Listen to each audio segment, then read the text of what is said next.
Hello everyone and welcome to Melbourne's Crown Casino for the third Newcombe Medal. It comes around fairly quickly after another big year on the tennis tour. Tennis royalty in the room tonight. Going to be another fantastic evening to see whether Samantha Stosur can make it 3 Newcombe medals in a row. She's got some great competition, certainly some very worthy nominees for 2012. Brett Phillips alongside Charlotte James, who is looking absolutely magnificent and radiant tonight. Good to see you, Charlotte. Another big year in tennis. Absolutely, another thrilling year in tennis, Brett. Just so many great things for us to talk about tonight, so many great stories to cover. Some great stories, and look, Samantha Stosur, a fantastic year to stay inside the top 10 for a third year in a row. The rise of Marinko Matosevic, who was outside the top 200 to now just inside the top 50. That is a story in itself. Leighton Hewitt, who's come back from being around about 180 in the world, back inside the top 100. And a girl who's just sort of flown under the radar a little bit is Casey Dellacqua. And the fantastic part, Charlotte, is she's been able to get out and play some consistent tennis right throughout 2012. I think about 24 tournaments, which she hasn't been able to do for the last few years. No, it's really quite amazing, actually, that this is Casey's first full year on the tour because, you know, it feels in a way like she's been around for ages and ages, but really she's just, you know, had all these injury problems and a little bit of illness here and there, and actually managed this year to string together a season. So just fantastic for Casey. I tell you what, all the big stars are rolling down the blue carpet. We'll get to that in just a moment. But tonight also is about recognising those at a community, grassroots level who put so much into tennis, and I've seen quite a few of them coming in here tonight. Enjoy getting dressed up for a night, but also recognition of the many volunteers, the tennis clubs, all the people who contribute to making this a great game. Absolutely, and you know, many of those great stories that we have to talk about tonight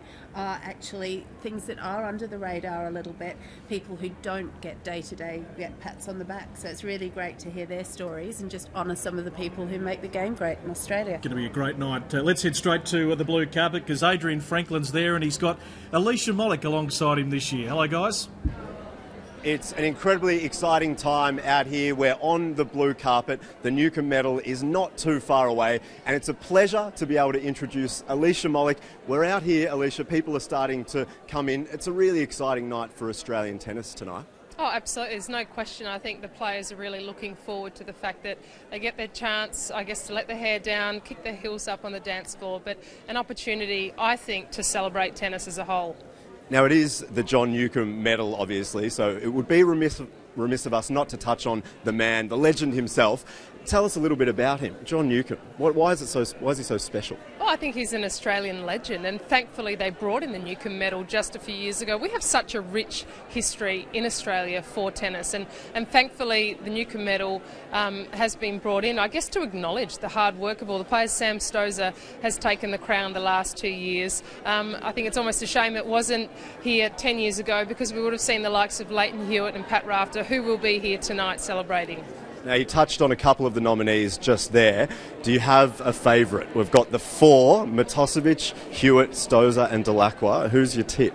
Oh, look, it's tough. I think the fact that probably Sam still leads for me. I don't think she's had the type of year that she would have wished for, winning the US Open last year and not quite backing up this year. But you have to also consider the form of someone like Marinko. He's just made his way into the top 50, and that really has been a huge jump, not just for his career, but his performances. So, look, a difficult one. I'd love to lean towards the girls, but I think we have to remember the fact that men's tennis, and at the height of it right now, it's incredibly difficult to make inroads. So I think Marinko is going to be very close. Well, we look forward to hearing from you further. We're going to be interviewing all the players as they come in, so we're not too far away from the Newcombe Medal.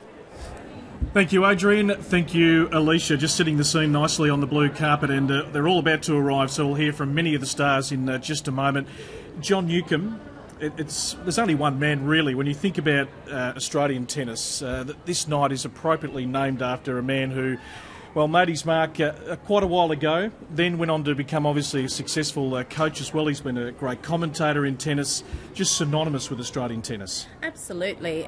You know, world number 1 in 1974, took Australia to Davis Cup title, and also, you know, won a number of major titles, and famous. I mean, I think a mark of his fame really was the fact that, you know, he was really known by his moustache on the tour. So, you know, that he is a genuine Australian sporting legend. Yeah, still proudly wearing that moustache. Now, quite appropriately for those on social media, they can get involved tonight. They can, absolutely. Please do tag your tweets Nukes, #Nukes, which is NEWKS, and join the conversation around the awards tonight. All right, let's hear from the man himself. He's arrived on the blue carpet, the one and only John Newcombe. John, let's get down to business. How much of a say do you have in who is awarded the Newcombe Medal? Well, it's Pat and David Taylor and Craig and myself probably are the four that get down to business and decide who wins it. And is it purely just on form? Are you really looking for that player that's made the biggest inroads throughout the year and I guess carries the Australian pride and flag with it? Yeah, well, it's over a year's performance, and it's not just on the court, it's off the court and how you conduct yourself, all those things put together, and obviously having a strong year tennis-wise too. You must be proud too. I guess Sam Stosur has won the last 2 years, and Marinko, I think, has made the biggest push to push his case to win the medal this year. He's made a huge jump in men's tennis.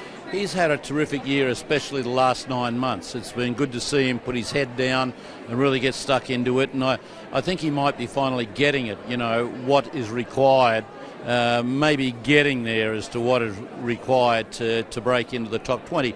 He's a big guy, and look, he's got a nice game, and a lot of it's how fit you get, and if he's is really getting it, he should have a very good year next year. Well, let's hope a lot of the guys follow in your footsteps, John. Thank you very much for joining us, and enjoy the evening. Thanks, Alicia.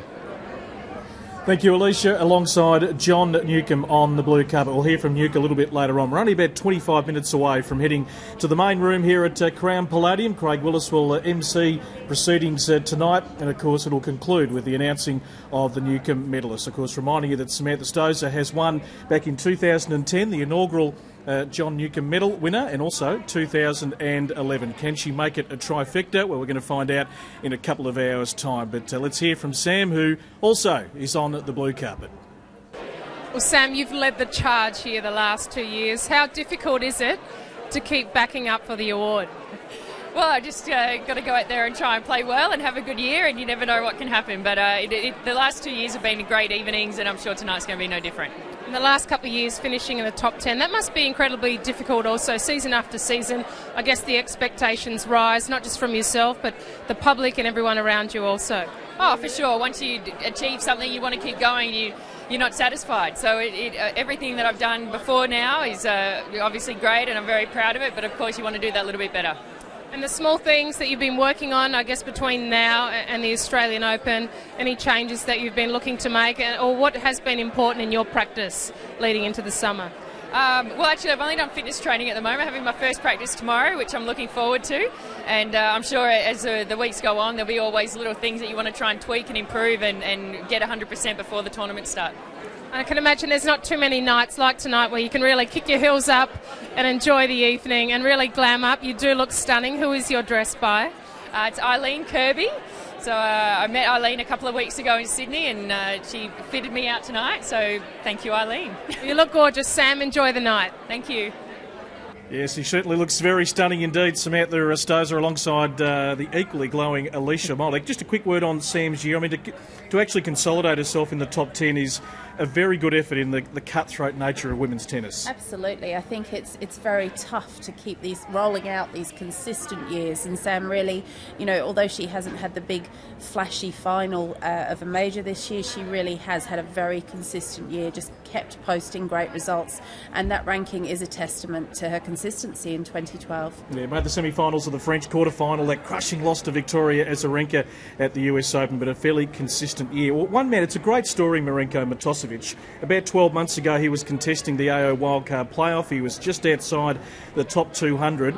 His breakthrough came at Delray Beach, where he made a final back in April. He lost to the big South African Kevin Anderson, but that sort of got him going, won some challenger events, and started to consistently get to that quarter-final, semi-final stage. Let's hear from Marinko, who now, of course, is Australia's #1 male player. He's on the blue carpet as well. Well, Marinko, alongside Sam Stosur, you are hot favourite for tonight. Did you know that? No, I don't. I think Sam's going to walk.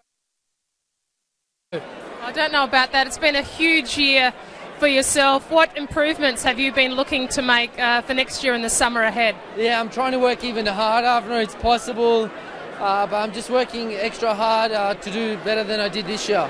Well, you look incredibly fit, very dapper. Enjoy the night. Thanks, Elisa. You too. You, Alicia, alongside, of course, Marinko Matosevic there on the blue carpet. A good story in 2012. Let's hope he kicks on. The hardest jumpers to go from 50 in the world down to maybe trying to cut that in half, but he's got a very solid game behind him. Well, two men who love being involved in the tennis scene, of course, the master chefs, better cooks. I hope they might serve us something up here on the table tonight, CJ. But Matt Preston, George Columbaris, let's have a listen to them on the blue carpet. They've arrived. So we don't just have tennis stars tonight, we've got master chefs, George Columbaris and Matt Preston. Now, guys, are you big tennis fans? Well, the last big game I had was against Matt Preston. And if I recall... I won! Are you sure? Again! Are we going over here? He's never won! He's never won! Are you sure? The only time you win is when you get someone else in.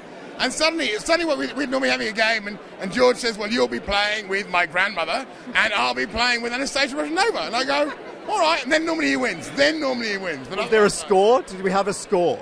I can't remember the score. I'm going to go by that. But all I can say is we actually did have a lesson not long ago, and I know that both of us have changed our grips. Our whole style's changed for the better. Okay. Well, have a wonderful night. Thank you very much indeed. Thank you. Oh, good stuff on the blue carpet. You know Matt Preston fairly well. How would you rate his forehand? I'd rather rate his serve, which is a little like a hippopotamus in a ballerina costume. Definitely played some interesting mixed doubles with Matthew in the past. Yes, he's got an interesting style. And he loves being at tennis's night of nights, that is for sure. Well, one man synonymous with men's tennis. What a great doubles player he was, of course, part of the Woodies, but now, of course, head of men's tennis and looking after so many areas to make sure the next crop of players really develop and come through. His name is Todd Woodbridge, of course, and he's got a very special guest he's brought along with him. So some tennis royalty now with Todd Woodbridge over here, but I'm going to start with daughter Zara. Zara, what are you wearing tonight? A dress. A dress. Silly question. Zara is wearing a dress. Not a bad start.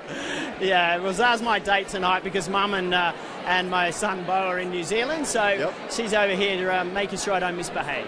So it must be a big night for yourself, an exciting night, plenty of people to talk to and a lot to celebrate as well. Well, I think it's a fabulous event, this one. It gets everybody excited about tennis, it gets the community together, and of course it's just on the eve of the Australian Open and our summer of events, so it's an absolute perfect thing for us, and it's getting bigger and bigger every year.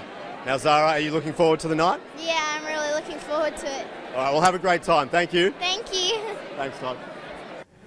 Great that daughter Zara can come along to a night like this. Isn't she grown up now? It's really hard to believe, but she looks absolutely gorgeous. She certainly does, and Todd Woodbridge, will hear from him during the night as well. We're only about 15 minutes away. Thank you for joining us here on newcombemedal.com.au and on YouTube. We're at Melbourne's Crown Casino tonight for the 2012 Newcombe Medal. Hashtag Nukes if you want to get involved, all through social media. I'll be tweeting a little bit later on. I thought you might. Thank you. Ken Rosewell, I saw him come in before.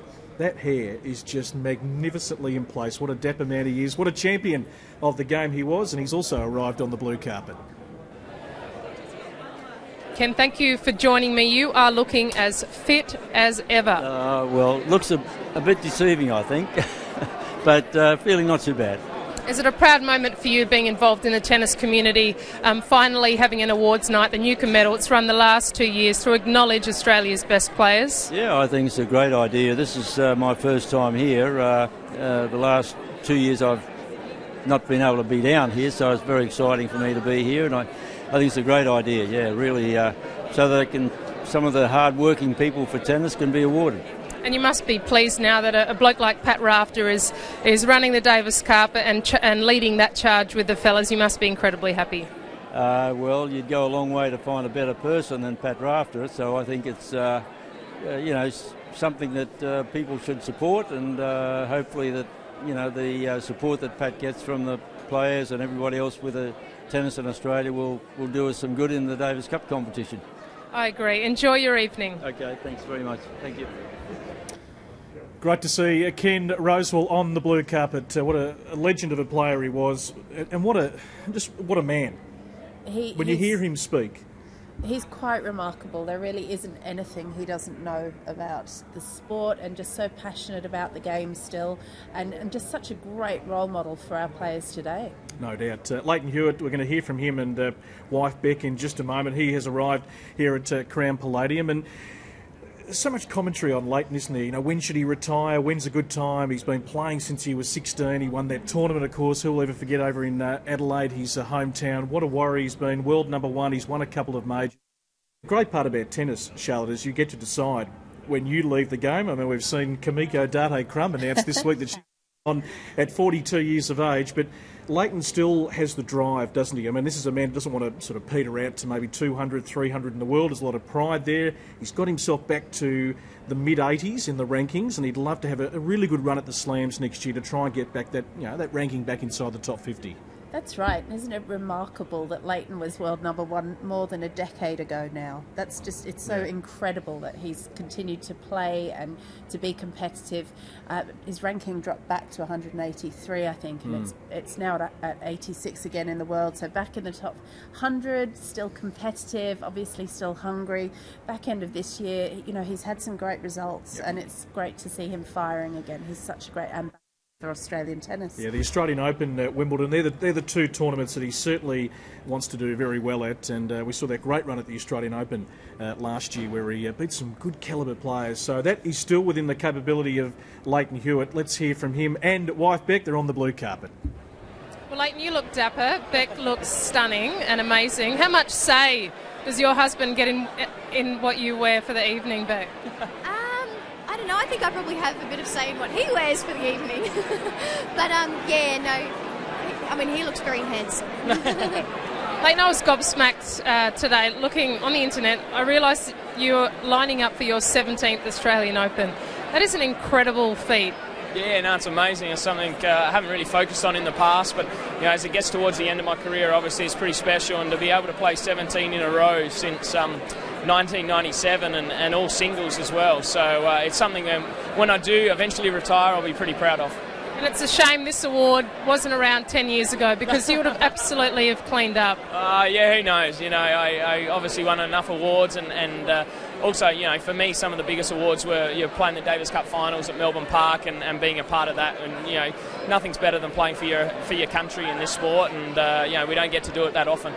And 2013, what does it have in store for you? Well, hopefully a big Australian summer. I'm finally feeling physically pretty good. The foot's holding up extremely well. I've been training the house down at the moment, so hopefully all the hard work pays off. You both look amazing. Enjoy the night. Kick the heels up. Thanks, Alicia. Thanks very much, Alicia, catching up with Leighton Hewitt and Beck Hewitt on the blue carpet. And he did have a good back end to the year. Will certainly be fired up. As he said, cannot believe he's into his 17th Australian Open. One thing we know for sure is he'll leave nothing in the locker room, Leighton Hewitt. No, well, we're absolutely used to that. And I think, again, it's great that he mentioned Davis Cup, because he is probably, I think, the greatest active player in Davis Cup in the world. He just is so committed to playing for Australia, and great just to hear him say that, that was some of the best rewards that he had for playing in tennis. Speaking of Davis Cup, the current captain is also here tonight, Pat Rafter, and we enjoyed his tennis when he was in his prime, and now putting a lot back into trying to get our Davis Cup team back into the world group, and he is also on the blue carpet. Well, you both look like a glamorous couple tonight. Pat, how much say do you have in what Lara throws on for the evening?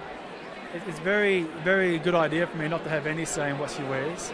So she's picked out her own thing, done her own makeup, whatever, which I think she normally does, and she looks beautiful. And Lara, rumour has it Pat was throwing the beach weights around in the gym, getting himself primed for the evening. Does he really put a lot of effort into a night like tonight? No, he's about to pop a button in a minute. He doesn't really love getting dressed up, and he sort of whinges about putting on suits, but he always looks so nice in a suit, and he works on the muscles more than the style. And Pat, have you given your squad, your Davis Cup squad, strict instructions this evening? I know they train hard. They probably like to enjoy themselves as well. Oh, no, listen, I want to see them get into it tonight. This is what the night's all about. We're still a month away from the summer kicking off, so they should be here letting their hair down, enjoy the success they had throughout the year. And I know for fact Marinko is up there in the nominations with Sam Stosur. What do you think about his chances tonight? Oh, he'll have a good chance. I know his name's been thrown around a lot. It's up to Nuke to decide the final say who gets it. And Nuke came to me and he gave me his thing and I gave him my side of things. And then it's up to him whether or not he selects it. So I don't really want to know, and I'm looking forward to see who wins it tonight. Enjoy the evening. Thanks, Alicia. Thanks, Alicia. Catching up with the rafters. Pat, as always, looking just nice and cool and relaxed. Not a fan of wearing the tie, though, is he? He doesn't dress up too often. I don't think I've ever seen him in a tie, Brett, but he looks very good nevertheless. Yeah, and Marinko Matosevic, of course, one of the nominees, as Pat mentioned there tonight. Ash Barty, I want to have a quick chat about her, and I caught up with her a little bit earlier, and she, of course, is one of the nominees tonight for the Junior Athlete of the Year in the female category. It's a great story, isn't it? 682 to 176 in the world. She's still only 16 years of age, but she has had some great results this year. She's won 4 Pro Tour singles events and teamed up with Casey Delacroix to win 2 Pro Tour doubles events this season. So really made a very effective transition from the junior to the senior tour. And it's just great to see her flourishing after winning that junior Wimbledon title. No doubt. Let's hear from her now. She's alongside Alicia Mollick. Ash, what do you most look forward to on an evening like tonight, the Newcombe Medal? Well, definitely it's an amazing night that Tennis Australia have put on for the last 3 years, and I'm just happy to have been here the last couple of years and again here tonight. And no doubt Sam Stosur's won the last couple of Newcombe medals. Is that something you aspire to win at some point in the future? Oh, definitely. Nuke has done a lot for Australian tennis, and I think it's a very, very special award that Sam's been able to win. And tonight we've got another great calibre of players up there, and I hope it's good. And 2013, what does 2013 have in store for you and your tennis? You've made great inroads so far. Yeah, exactly. This year I've jumped over 400 spots in the ranking, so I've had a really great year, and hopefully next year I can play a few higher tier tournaments and get a few wins. Well, Ash, enjoy your evening. Looking stunning. Have fun. Thank you. Thank you, Alicia. Alongside Ash Barty, there's not a lot of her, but I tell you what, if you haven't seen Ash Barty play, this is one tough competitor. Great baseline player. She's got some tricks, no doubt, and certainly improved her volleying during the course of the year. And as you mentioned, won 4 ITF tournaments. So she's coming nicely. We don't want to put too much pressure on a young girl who's only 16, but she is one hell of a competitor. Steve Wood is also here tonight, of course, the CEO of Tennis Australia. Let's cross to him on the blue carpet. Well, it's a great pleasure to welcome the CEO of Tennis Australia, Steve Wood, and wife Jennifer. Jennifer, can I first of all ask you, who are you wearing? I'm wearing Sassenbite. Of course, beautiful. Steve, can I ask you the same question? Not really, no. You boss. Now, you must be very proud coming to a night like this to celebrate Australian tennis. Yeah, it's a great night of recognition for the community and getting everyone together. It's a real pleasure and privilege to be here with everybody celebrating all things great about tennis. Can I ask you if you have a tip for the Newcombe Medal? You can, but I'm not allowed to tell you. All right, very good. We'll enjoy the night. Thank you. Nice to meet you. Thank you, Adrian. Steve Wood not giving anything away. Tight-lipped. We're only about 5 minutes away from heading inside here at Crown Palladium.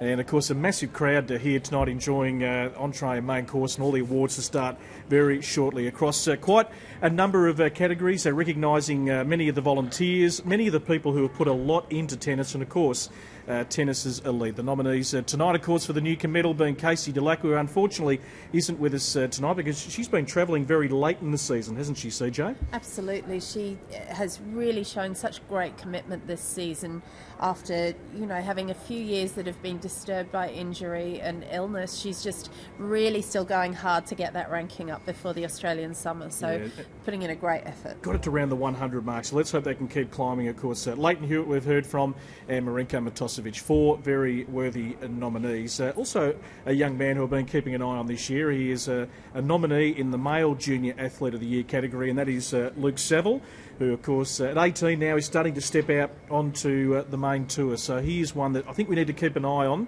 who's also just building some nice results. Yeah, absolutely. Luke played his first full year on the senior tour, or the ATP Tour this season, and really has made a huge jump in his rankings up into the 300s, and says that his next goal is to get into the top 200, so looking good. Yeah, 36-9 record this year, so he's playing some very good tennis, and he's on the blue carpet. Let's hear it for him now.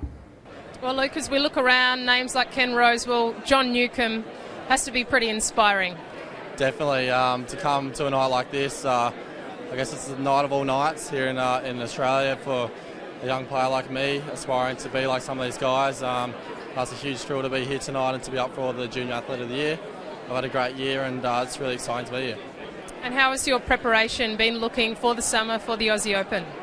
I think it's been really good. I've been training real hard. I've just been in a 4-week training block, playing the Australian Open Wildcard playoff next week.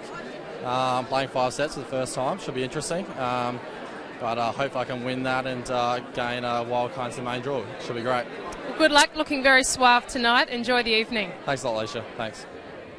Thank you, Alicia. And like Luke Saville, there's something about him, Charlotte, that I reckon he can really start to break through in the next couple of years. We're only a couple of minutes away from heading inside here at Crown Palladium. Before that, we're going to hear from the president of Tennis Australia, Steve Healy.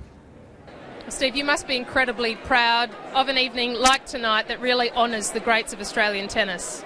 Yeah, it was the 3rd Newcombe Medal, and everyone has been great, and I expect this will be bigger and better than the last 2. Fantastic to have all the great players of the past here on tonight. And for you, the favourite, Sam Stosur, she's come home strong the last 2 years, but Marinko's certainly made a huge jump this past season. Well, great to see someone giving Sam a bit of competition this year. I mean, great year. She's top 10 for the 3rd year in a row, which is fantastic. And Marinko to be number 1 in Australia is no mean feat, so it's great to have some competition. And are you pleased with the progress of the new facility and what you're adding now to Melbourne Park and the Australian Open? Well, yeah, the Eastern Plaza looks fantastic. It will be open for the 2013 Australian Open. And Margaret Court Arena is probably only a year or so away.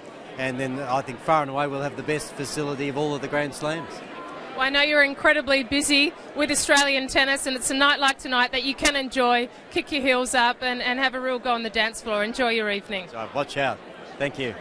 I'm looking forward to seeing that. I'm going to stick around a little bit later on to see Steve Healy on the dance floor, the president one of the highlights of Tennis Australia. Not too far away. Great to have you with us here on newcombemedal.com.au and on YouTube. We're at Melbourne's Crown Casino tonight. A packed crowd. They've all been on the blue carpet, just filing in, of course. Hashtag Nukes if you want to communicate with us. We'd love to hear your comments, your thoughts on who might win some of the awards tonight. Just to run through some of the categories, we've got Most Outstanding Tennis Community, Most Outstanding Athlete with a Disability, Coaching Excellence, the MLC Tennis Hot Shots, the Volunteer Achievement Award, Excellence in Officiating. We can't play a tennis match without the officials. Most Outstanding 35 Over.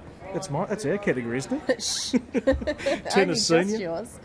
Most Outstanding Club, Coaching Excellence in a Club Environment, Most Outstanding School, because the schools also play an integral part with developing our next group of tennis players. Most Outstanding Tournament, there's some really good nominations for that, and every tournament wants to put on a really good show when the players come into town. Coaching Excellence, High Performance, and the Junior Athlete of the Year, both female and male, and then of course later on the Newcombe Medal. So some very worthy nominations that are coming up tonight.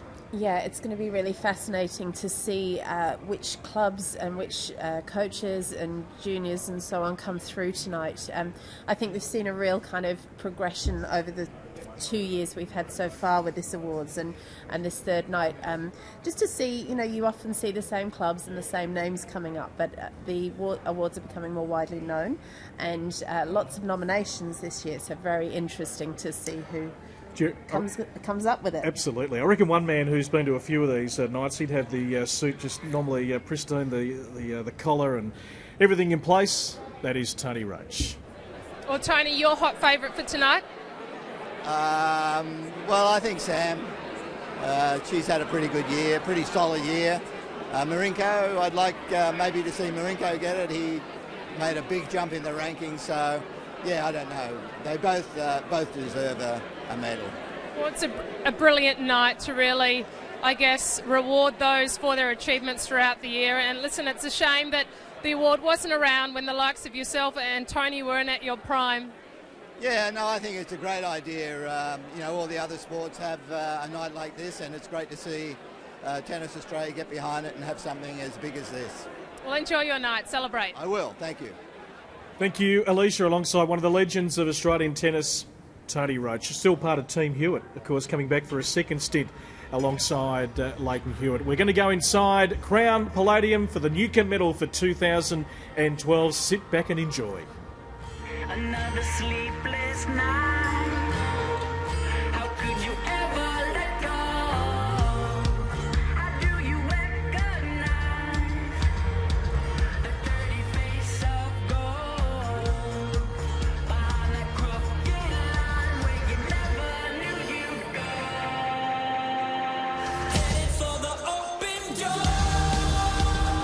Tell me what you're waiting for.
Fresh from performances in Australia, Europe, Asia, and the US, with audiences of over 3 million people, please welcome Australia's own Gold Medal!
Ladies and gentlemen, would you please thank Raw Dads and welcome your MC for this evening, the voice of tennis, Mr. Craig Willis.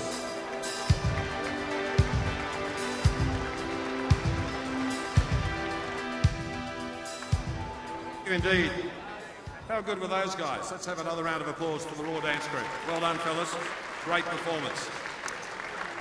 Well, tonight we come together as a tennis family to honour and to celebrate our entire community. Coaches, clubs, officials, volunteers, and of course our players, including the awarding of the Newcombe Medal. We're celebrating achievements in so many fields, recognising that so much work from so many goes into making what our sport it is today. We have some very special guests joining us tonight, not only some of the biggest names in tennis, but also some of the biggest names in the media, in entertainment, and indeed politics. And of course tonight, most appropriately, we honour the great John Newcombe, a true legend, a man who's popularised tennis for so many of us. Nuke, it's an honour and a privilege to welcome you here tonight, especially along with your family, and we look forward to hearing from you later on. So let's make John Newcombe indeed very welcome indeed. And we want you to sit back and enjoy the night, ladies and gentlemen. There is plenty of entertainment ahead, but before we get underway, some housekeeping. During the awards, we would ask you please to remain in your seats. The winners, we'd love you, of course, to come to the stage to receive your award. We'll do a photo here on the stage, and you'll be escorted by one of the Tennis Australia staff. If you need to meet with your lawyers, Mr Benson or Mr Hedges, there's a balcony outside to do that. The facilities are down at the end of the pre-drinks area. If you have any other questions, just ask the wonderful Crown Palladium staff. I'm sure they'll be happy to help. And a very special good evening and welcome, or good morning, to our audience around the world. We are live streaming the Newcombe Medal for 2012 around the world. And also, if you are of the Twitter persuasion, if you're a tweeter, what am I I've got no idea, but that doesn't matter. Hashtag nukes, and that will put you in contact with us. Hashtag nukes. A great night ahead. To begin proceedings, ladies and gentlemen, please welcome the Chief Executive Officer of Tennis Australia, Mr Steve Wood.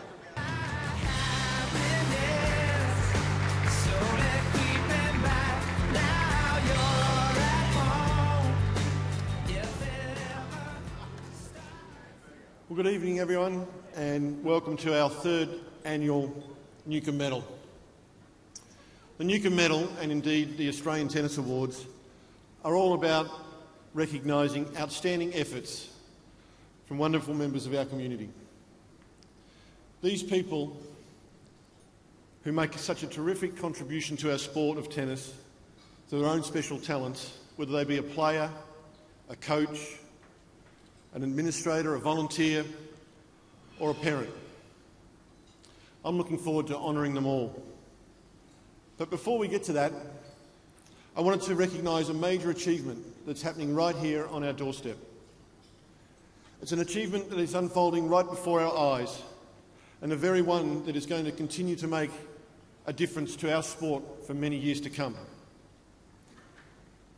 Now, it's pretty common in Australian society for people to criticise governments. But I think there's times when the governments don't get the kudos that they deserve. And the Victorian government have made a magnificent contribution to enable us to redevelop Melbourne Park. And this is going to benefit the tennis community for generations.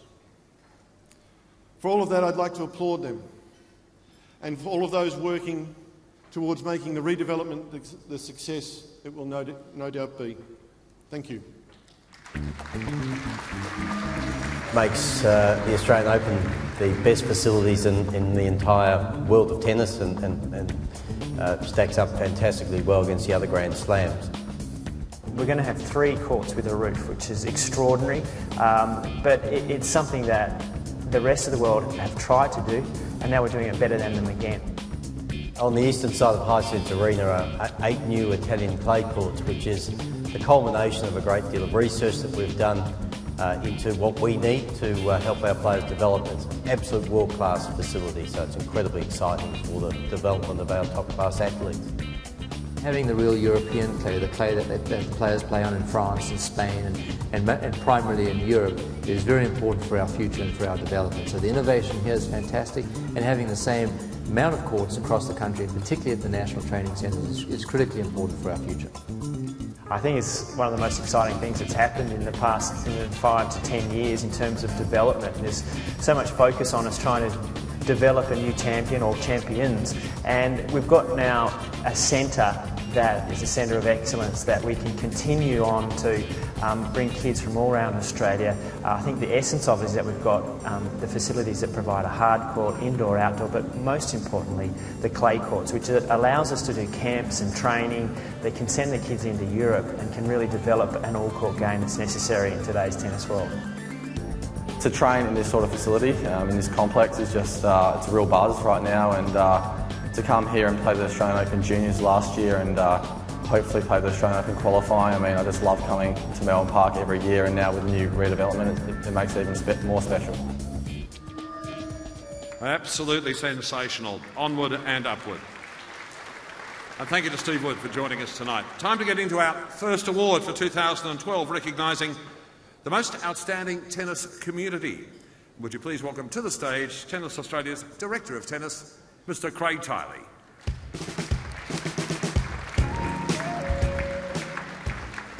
Good evening, everyone, and welcome.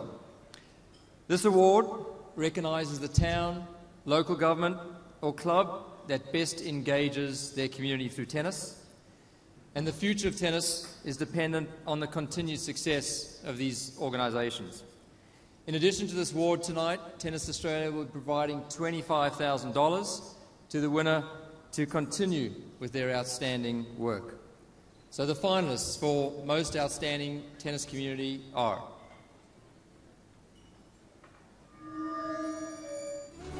Elstonwick Park Tennis Centre, Victoria. To me, that's what tennis is all about. It's creating a community, and that's something that Richard and I have tried. We've been in the caper for a long time, probably 60 years combined experience, maybe more with Richard, but it's all about creating a tennis community. Like, we love kids, we love people playing tennis, being involved in the sport at all sorts of levels. Gove Peninsula Tennis Club, Northern Territory. You know, it's a huge recognition from Tennis Australia for us to recognise that, you know, what we're doing is something special, and to be a finalist in the community club category again, you know, it's great. It's a great feeling, and, you know, hopefully we might win again this year. Waverley Tennis Association, Victoria. We're really very pleased. It's a great honour to be nominated and to be one of the finalists, and I think it's also a vindication of all the work that we do. We've got a lot of very good volunteers within Waverley, and I think it's a recognition of all the work that they do and they put in for it.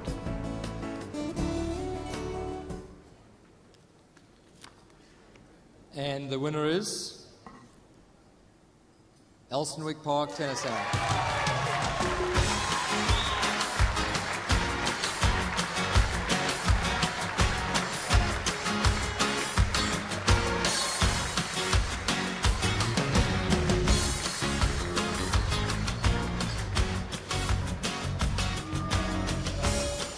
We really rate the community tennis, and we have 2-year-olds to 80-year-olds doing tennis here. The great introduction of hot shots tennis with the 3 balls that we have, orange, red and green balls, that have made this game so much easier. It's one of our big programs that we do here, so that involves a lot of people in the community. We have cardio tennis going through here, so we've got this wide number of programs.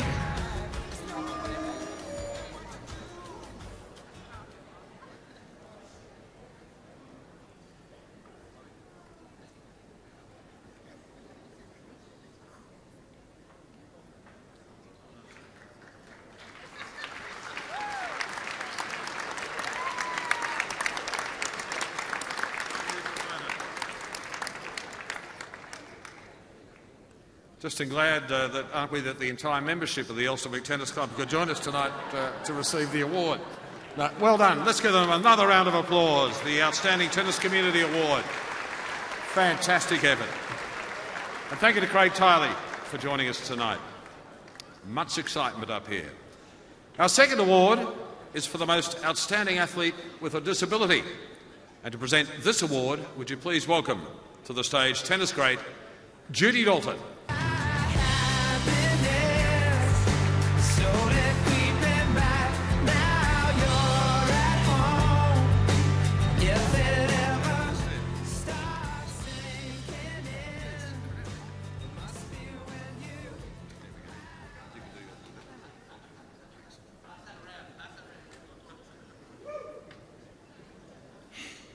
This award recognises some of Australia's most talented, inspirational and courageous tennis players. It is one of the most competitive areas of our sport, and Australia is blessed with some amazing talent. The finalists for the most outstanding athlete with a disability are Adam Kellerman. Earlier this year, Adam Kellerman represented Australia in the London Paralympics and has rapidly shot up the wheelchair rankings from 61 to 23. Adam has demonstrated consistent results over 2012 and is well respected amongst fellow athletes and teammates from all over the world. Glenn Flindell. Winning 3 gold medals at the Asia Pacific Games in Korea. I feel great about being nominated, and it's my first time. Svi Schweizer. I got into tennis by picking up a racket and hitting against the wall. Excellent, superb. You could become #1. My future plan is coach children in any sports.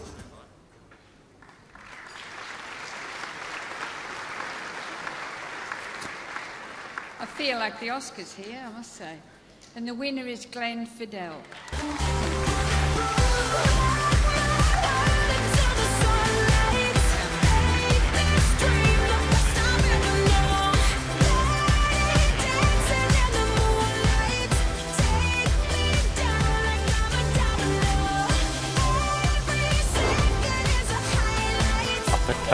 Very competitive for to get involved in and hopefully get to run, take the opportunity to get involved. Pick up a racket, get on the tennis court, and don't stop playing tennis.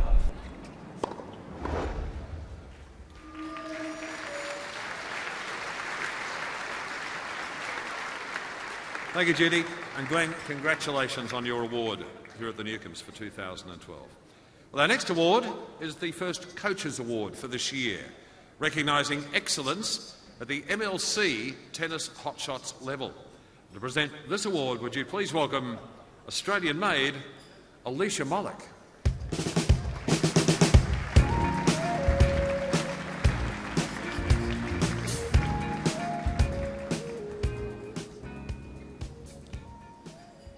Well, it's been another big year for MLC Tennis Hotshots, and I'm incredibly proud to be involved in this program, a program that encourages more kids to play our wonderful sport of tennis. From clubs to schools, communities, Hotshots continues to grow at a rapid pace all around Australia. That's better,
This award recognises coaches who are out in the community promoting MLC Tennis Hotshots to get our kids into sport. The coaches are critical to the future of our sport, and their work is greatly appreciated by the entire tennis family.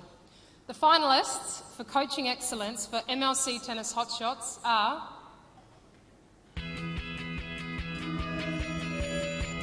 Frank Calabria.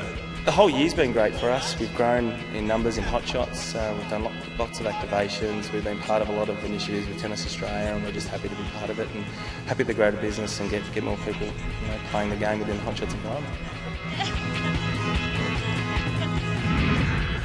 Matthew Bull. We've been doing it for a number of years now. We've got quite a big program with different levels for the red, orange and green. We teach around about over sort of 350 kids per year. Absolutely love it. Helen McGill. It's a fabulous program. We just love the whole learning through play philosophy, and we have 1,300 children involved in our Hotshots program in Park, so we're really excited about it.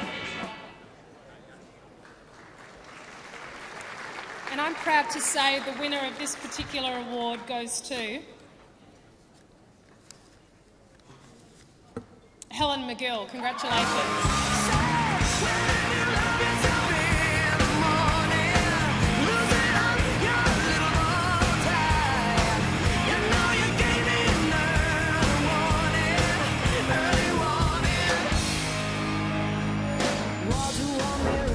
Mum and Dad, of course, played, so we all played as a family, and then when I was about 16, I wanted to be a tennis player. Didn't quite make it in the country, so I thought I would start to coach. So 29 years on, and I'm still coaching, and I love every minute of it. Tennis at the dish, wouldn't that be fun? Well, I think in the movie they might have played cricket on the dish, but maybe one night, full moon, we might go out and have a game of singles on the dish. Wouldn't that be fun?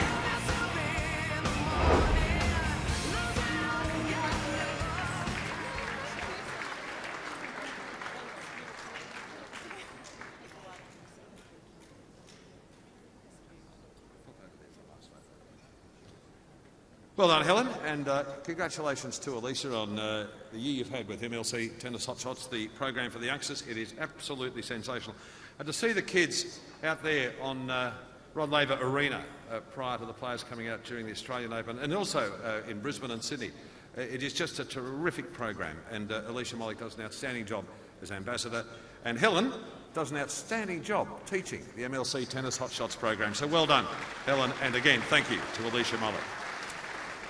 Well, of course, later tonight we'll present the third Newcombe Medal. It's time to introduce the first of our four finalists. Despite many injury setbacks, he still managed another outstanding year. I speak, of course, of Leighton Hewitt.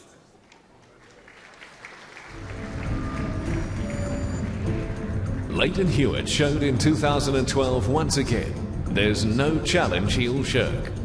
The former world #1 wound back the clock at the Australian Open, thrilling the local crowd with a surge into the 4th round, claiming the scalps of Steve, Ronnie and Raonic along the way. In July, the South Australian ignored injuries and roared at the Hall of Fame Tennis Championships at Newport. Well,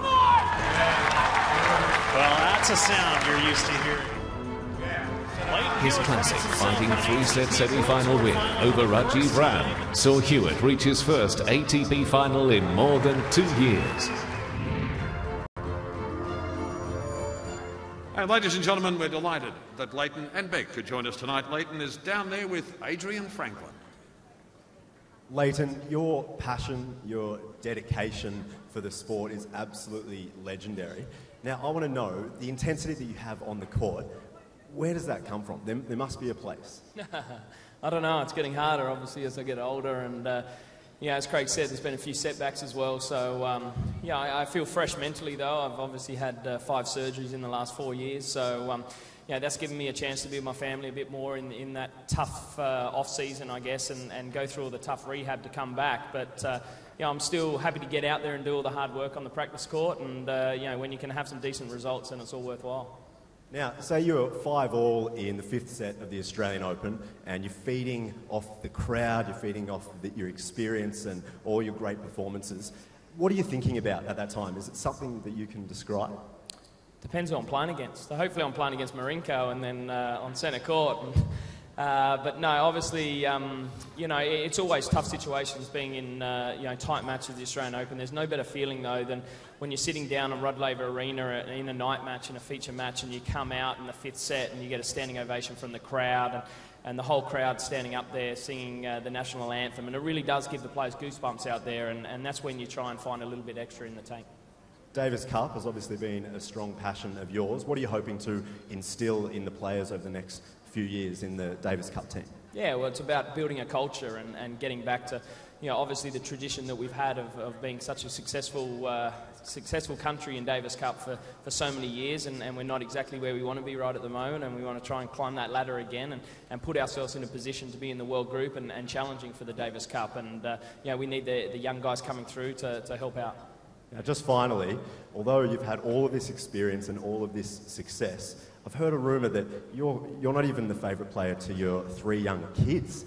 It's Rafael Nadal and Sharapova. Yeah, Mia, my oldest daughter, she likes Sharapova. She bought one of her rackets. Well, I had to buy it for her, but she bought one of those rackets. And then she really likes Anna Ivanovic as well. And Cruz, my little boy, he runs around thinking he's Rafa the whole time. So he actually pleaded he wanted to come down into the Wimbledon locker rooms during this year, and I took him in there to meet Rafa, and he loved it. He got his autograph and spent a bit of time now. He's asking to hit with Rafa at Melbourne Park. So we'll see how I go at one of my training sessions, but the kids are into tennis, which is fantastic. Well, I'm sure I can speak on behalf of everyone in the room and thank you and wish you luck for January. We hope to see you in some 5-set epics. Thanks, mate. Cheers. Thanks, Craig. Thank you, Adrian. Good to see you too, Rusty. Leighton opening his campaign in 2013 at a world-class field at the Brisbane International event coming up, of course, in January. Well, ladies and gentlemen, we now move to the Volunteer Achievement Award. And to present this award, please welcome one of our very special guests tonight, Senator Kate Lundy.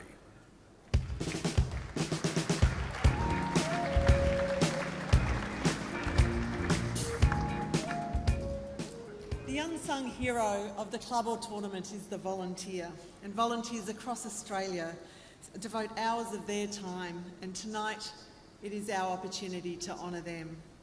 This award is to show them that honour and to demonstrate that we appreciate all of their hard work. So the finalists of the Volunteer Achievement Award are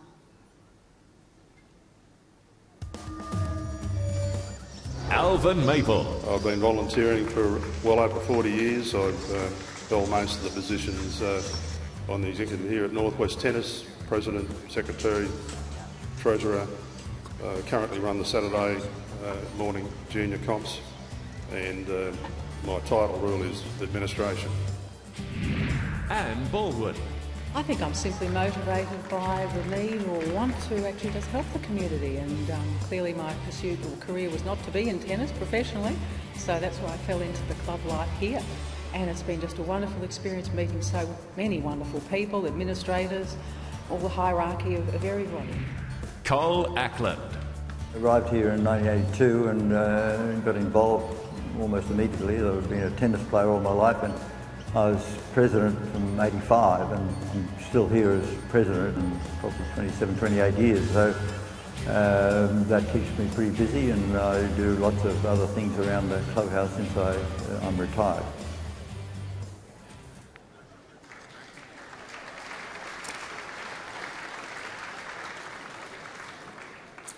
And the winner of the Volunteer Achievement Award is Anne Baldwin.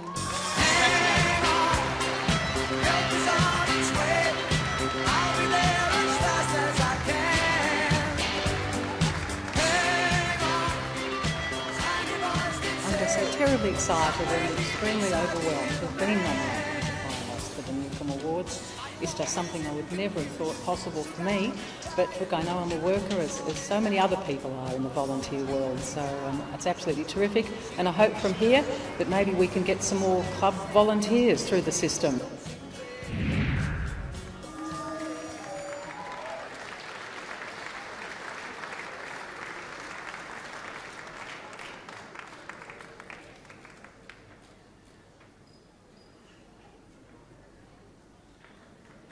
Well done, Anne. What a terrific honour as our Volunteer Achievement Award winner for 2012.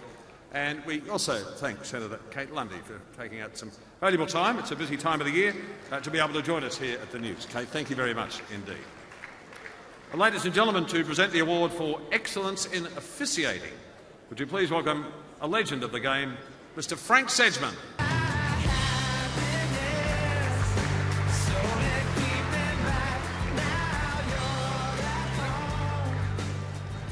Good evening, ladies and gentlemen. The finalists of this award contribute greatly to tennis officiating, not only in Australia, but also internationally. Their performances set them apart from their peers, and we are lucky to have them represent our country and our sport. The finalists for excellence in officiating are Scott Ray. Scott Ray is a silver badge referee. In 2012, Scott travelled to Thailand to perform pro-circuit referee duties over 3 weeks and is an essential part of the success to many Australian and Asian Pro Tour tournaments. Tom Sweeney. Highlight of 2012 was I was lucky enough to be the chair umpire for the mixed doubles final at the Australian Open, so chair umpiring for my first final on Rod Laver Arena was definitely a highlight of mine. Wayne McEwen. I got into officiating back in the early 80s. I was a volunteer lines person at the New South Wales Open at White City. It is special being nominated by your peers, being recognised as someone, as a role model. It's really important to me.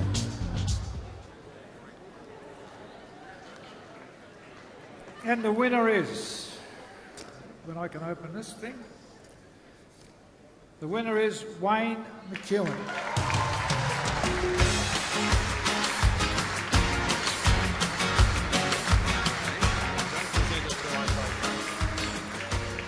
Highlight for 2012 would have to probably be the London Olympics final. Andy Murray, the crowd there were just fantastic. It was a great experience for everyone. It was great seeing a hometown boy win the gold.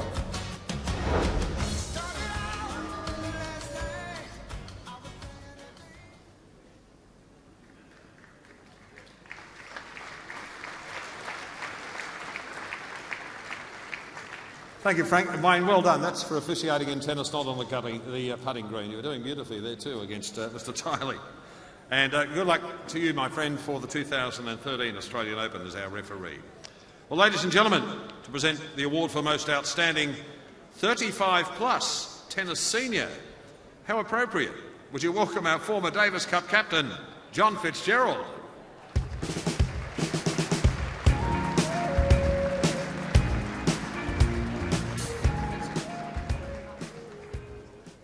The mission of 35 plus seniors tennis is to increase the awareness, the playing opportunities and the social interactions for players of all standards. The finalists in this category are great ambassadors for our game, and they provide a great foundation for our younger players.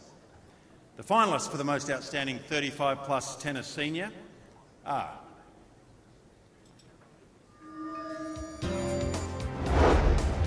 Terry Smith. Terry Smith has represented Australia in both the Australian Tennis Seniors Championships and the ITF Super Seniors World Championships. He first began competing from the age of 45 and has had continued success in both singles and doubles for over 20 years. Judy Hansey. Well, the highlight of 2012 was winning the World 70 and over doubles with my partner, Margaret Waite. We went over to see our children in America and Amsterdam, and I played a few tournaments while we were there. So that was my highlight. That's my best trip I've ever had. Andrew Ray. The highlight of this year has been that I won the World Singles in Croatia.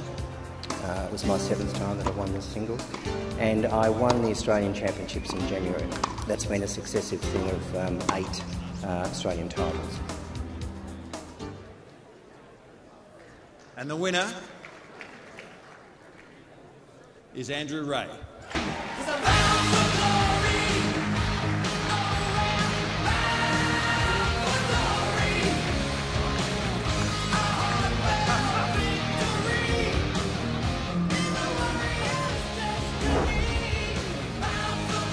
The nomination is a great honour. It's wonderful to be under the Tennis Australia umbrella now, and I just enjoy playing it, and if I can go on being nominated in years ahead, I'd be very proud of my achievements.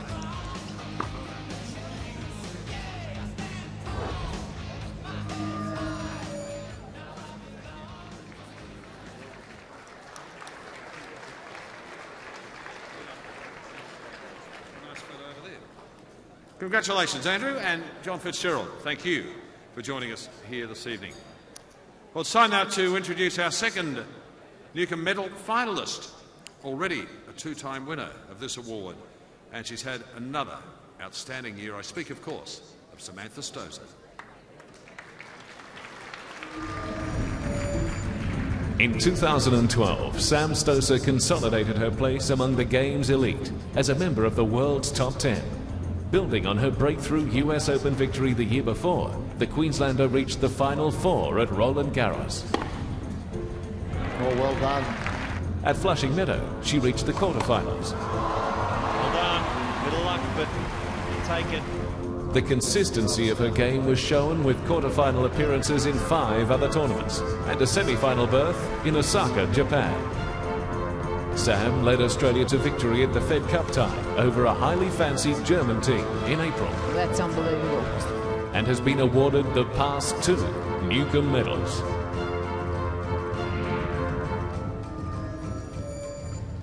And Adrian Franklin is down there with Samantha Stosur. Sam, now we talk a lot about your singles individual success, but I wanted to focus on the Fed Cup. Now, you guys beat Germany earlier this year in what was a bit of an upset. What was that experience like for you being involved in the team? Oh, it's great being part of a team. Obviously, in tennis, it doesn't happen too often, so when you get that opportunity, it's great to be a part of it and sit on the sidelines and cheer on your teammates and get behind each other and have a really good week together. Now, in the quarterfinals of the US Open this year, you played Victoria Azarenka. I'm not going to talk about the result, but the match itself is widely regarded as the best female match this year. What memories do you have of that one? I remember the start not going too well. I was getting a bit smashed in the first set and a bit, and then I just hung in there and managed to win that second set, and then the third went right down to the end, and 7-6 in the third. So it was pretty disappointing to lose it, but on the other hand, I was very proud of myself for coming back and going so close against the world number 1. Now, you've won 2 Newcombe medals. You're up again tonight. What does it mean to be nominated for an award named after John Newcombe? Oh, it's fantastic to be here for this night. The amount of awards being given out for everyone in our tennis community who does their part for it, and the Newcombe Medal at the end is for the Player of the Year, but that's just one small part of this whole evening. Enjoy the night. Thank you. Thanks, Craig. Thank you, Adrian. Thank you, Sam. And good luck tonight. another one of our finalists for the Newcombe Medal for 2012. Plenty more to come. We've got some highlights coming up later from the blue carpet arrivals. We've got more awards, but it is time for tea. And as we head to our meal, the Herald Sun has been running an online poll, and here are the top 5 tennis moments from 2012. Bon appetit.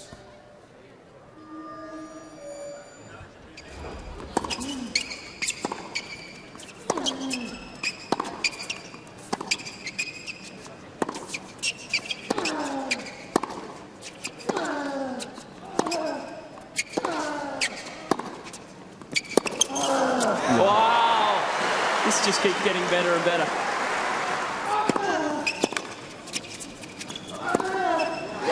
There's nothing I can say that can do justice to what we've just seen. Despite the 25-year-old's efforts, Federer's 9th ace gave him a 2-1 lead. It was the Federer of old in the 4th set. Oh, it's too good. As the 30-year-old served for his 7th Wimbledon title. Federer reigns again. Murray once again the bridesmaid, as the Swiss superstar becomes just the 3rd man over 30 to win Wimbledon.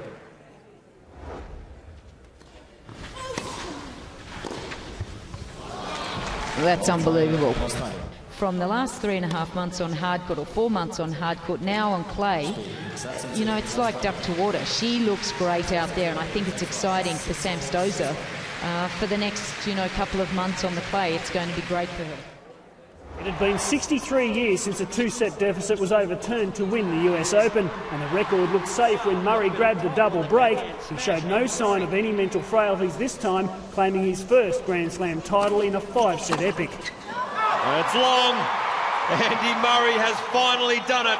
At 4 hours and 54 minutes, the match equals the longest final in US Open history and ends Murray's long wait for a career-defining maiden major. Serena is the Wimbledon champion once again. One of the greatest players of all time, and she adds to her legacy here. Lifting the Venus Rosewater dish for the 5th time, Serena equals Sister Venus's victories at the All England Club. She wins it in style. Serena Williams wins the US Open. Serena Williams is season-end champion for a 3rd time.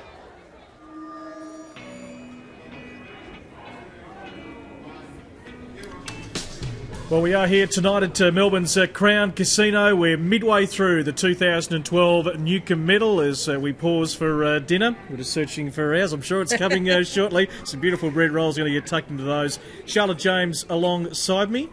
Hello. Oh, hello, sir. Can I sit in here? Join us. The chicken or the pork? I'll do anything. Anything, Adrian. At this stage. Mate, good to see you. It's been a good night so far. It has, yeah. I'm excited. I love being out there. The feel in the room is really special as well. It's the community coming together, and it's a celebration. I'm enjoying myself. Yeah, it's a good night. Some nice interviews too, getting some good answers out of the stars. Of course, we're awaiting to award the Newcombe Medal in around about an hour's time. Will it be Casey Dellacqua? Will it be Leighton Hewitt? Will it be, of course, Marinko Matosevic? There's one more. Who have I forgotten? Casey Dellacqua. I said Casey. You said it? Sam Stosur. Of course, how can I forget Samantha Stosur? She is trying to, of course, win her 3rd in a row. Just to recap, some of the awards that have been handed out tonight, wherever you might be watching us around Australia, around the world. Most outstanding tennis community, of course, went to the Elstonwick Park Tennis Centre. And didn't they all just arrive beautifully tonight? They all came up on stage. They've all been out the back for photographs, but great recognition.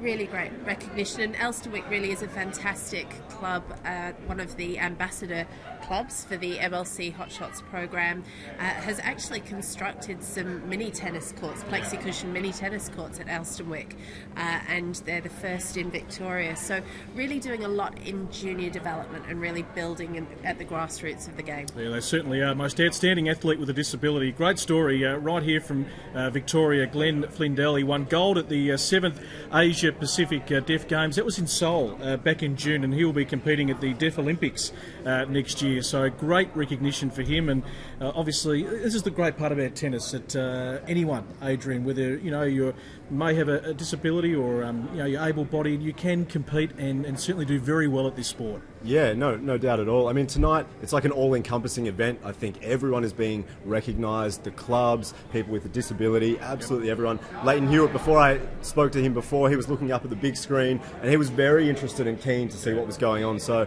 I mean, I love it. I think it's great that everyone is being acknowledged, the clubs, from the bottom to the top. Love it. Yeah, and they're enjoying being here tonight, dressed up. Oh, yeah. They're bringing the family, the friends who've come from all over Australia. It's a great recognition for those who play a big part in the world of tennis. We're going to take a small break here from Crown Palladium. We'll come back and recap the other winners. We're building up to see who will be the Newcombe medalists for 2012. Stick around.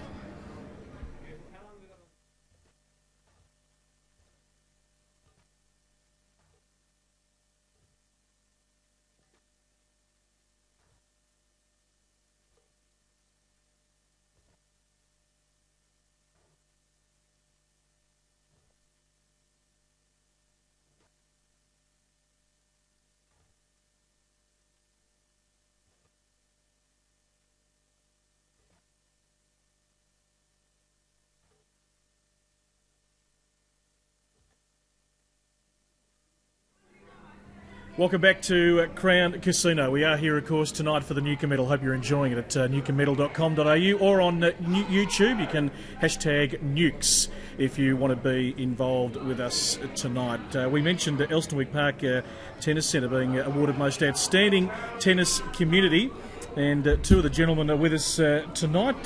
Peter, I think, is it? Peter's there. Peter? Rick here. Rick, great to have you with us, mate. Congratulations. Obviously a terrific honour to be awarded Most Outstanding Tennis Community. I was actually having a good look at your website today, and there's a bit involved, isn't there, in running a tennis club?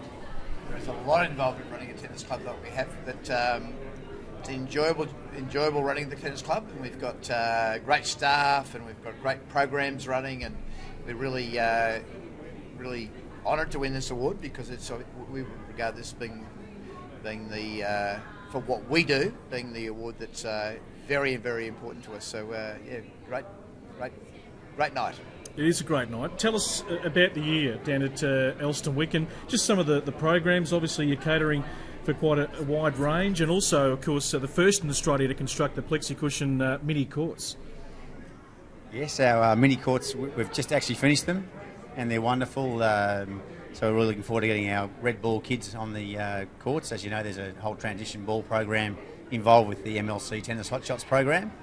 So, but basically what we've enjoyed over the last 12 months is watching that community build. We're a totally inclusive community, although we're a commercial tennis centre, like everybody's involved. We've got a massive ladies program, playing competition, doing cardio tennis. Our head coach, Pavlina Tika, I think had the most cardio players playing cardio tennis, so it was for the year, which is wonderful. But it's just a really enjoyable community.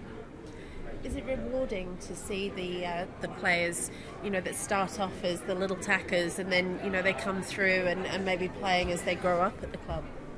Yeah, I think our philosophy, all of us when we start off as tennis coaches, Rick and I are tennis coaches, that's how we started. Now sort of more tennis managers, but basically we get as much joy seeing the kids evolve from D grade up to C grade as we do from someone going, on a tennis scholarship to America or, playing at Wimbledon or whatever. For us, that's their Wimbledon.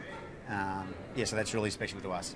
Good on you guys, well done. Enjoy the rest of the night. I'm sure we'll see both of you on the dance floor a little bit later on. Well done to the Elsternwick Park Tennis Centre, voted tonight as the most outstanding tennis community. Well, Olivia Rogovska's had a good year. She's getting closer and closer to the world's top 100, and she caught up with Alicia Molik a little bit earlier.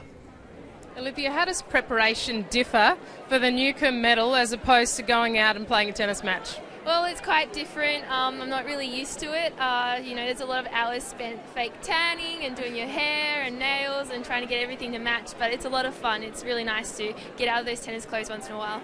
And who's your tip for the Newcombe Medal? Sam Stosur's come home very strong the last couple of years, and in your books, who has made the biggest inroads this year?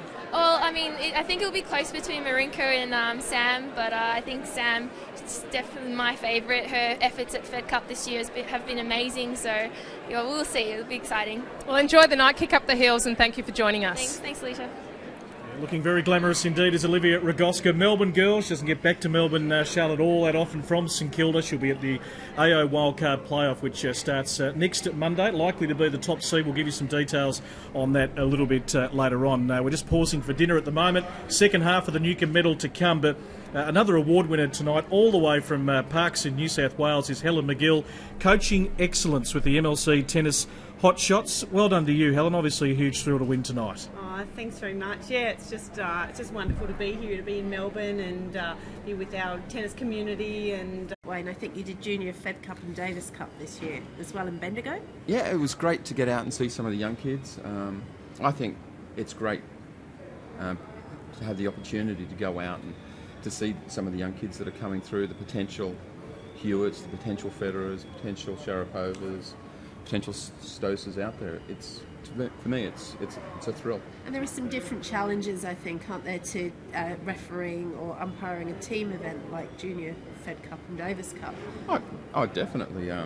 When you got captains on court, they're always pushing a little bit harder, as opposed to a normal slam event where it's the players playing for themselves. At the team events, the players are playing for their country, so they're trying that little bit extra. There's added pressure on them, so they tend to probably push the boundaries a little bit more. That's what I love about Davis Cup and Fed Cup. Speaking of pressure, you sat in the umpire's chair, I think, for 10 consecutive men's finals, and now you're a tournament referee. Can you explain the difference in pressure in those two roles? When you referee, once you get to the final, everything's over. You can sit back, relax. After 3 weeks of living virtually at Melbourne Park, when you get there at 8 o'clock in the morning, and sometimes you're there till 2, 3 o'clock in the morning. Playing golf. Playing golf, yes. Well, that's how we make most of our decisions in the scheduling room. Excellent. Probably shouldn't have said that, but... I started it. Yeah. It's all out there now. Looking forward to 2013, can you write maybe a script for us? What's going to unfold? I mean, hopefully Rafael Nadal is going to be back. He's obviously had a second part of the year which has been injury riddled. Roger Federer trying to get back to world number one. Novak would love to try and emulate 2010. We are spoiled at the top of men's tennis in particular. Oh, you just look at this year when we had the top 4 guys in all 4 semis. I'm looking for that again in 2013 for the men. The women, there's one name that hasn't been there that I'd love to see, and I'm sure a lot of other Australians would love to see as well. I won't mention who it is. No. But I'm sure a lot of you can work it out just by looking at tonight's Newcombe nominees. We're looking forward to it. Thanks, Wayne. Well done, mate, and looking forward to a big 2013. Yes, thank you very much. Wayne McHugh, excellence in officiating. Well, speaking of the Australian Open, the man who runs the show, he's the tournament director. Craig Tiley was on the blue carpet a little bit earlier. So it's a pleasure to welcome the tournament director of the Australian Open, Craig Tiley, and wife, Ali. Now, Craig, I'm not going to ask you the first question. Ali, what are you wearing? I'm wearing an American dress that I just bought while we were on holiday last week. I have no idea the brand. Craig, what about you? I'm wearing a suit. You notice that we're really into that fashion. Yes, yeah. But like you, what are you wearing, Adrian? A suit. Let's move on. You excited about tonight? Yeah, no, absolutely. I think it's a great night. Over 700 people, and it's everyone who's who in tennis, and it's fantastic to see some of the legends of our sport, some of the current players, and everyone involved in the sport. So it's a real night to celebrate our game. Enjoy yourselves. Thank you. Thank you. Well done, Adrian. Thank you. Alongside, of course, Craig Tiley, who will be a very busy man in the next few weeks. Well, another award winner has joined us very proudly, displaying her award tonight. Is Anne Baldwin Volunteer Achievement Award. Well done, Anne. Thank you very, very much. Still can't believe it. Surprise? Genuine shock? Oh, indeed. Yes.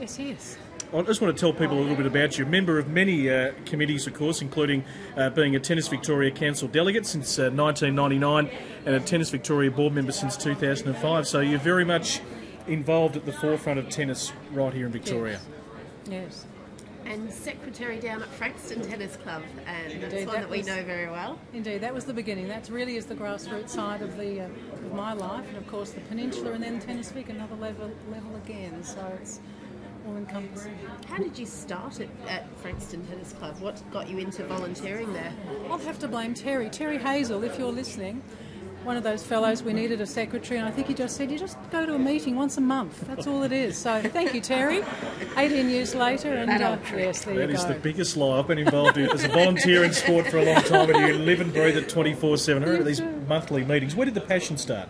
I think it was there. But clearly I did not have it on court, which was a shame. But I just love the game and the environment, the people. The social side probably got me in at the club. We were very social. We had a whole Sunday. All the courts packed when I started, and it was just wonderful. Just fun environment, new people. And that was just tennis. And that was what tennis was to me. So and no sign of slowing down? Going to keep going around? I'm still hopeless on the court, but no, never give up.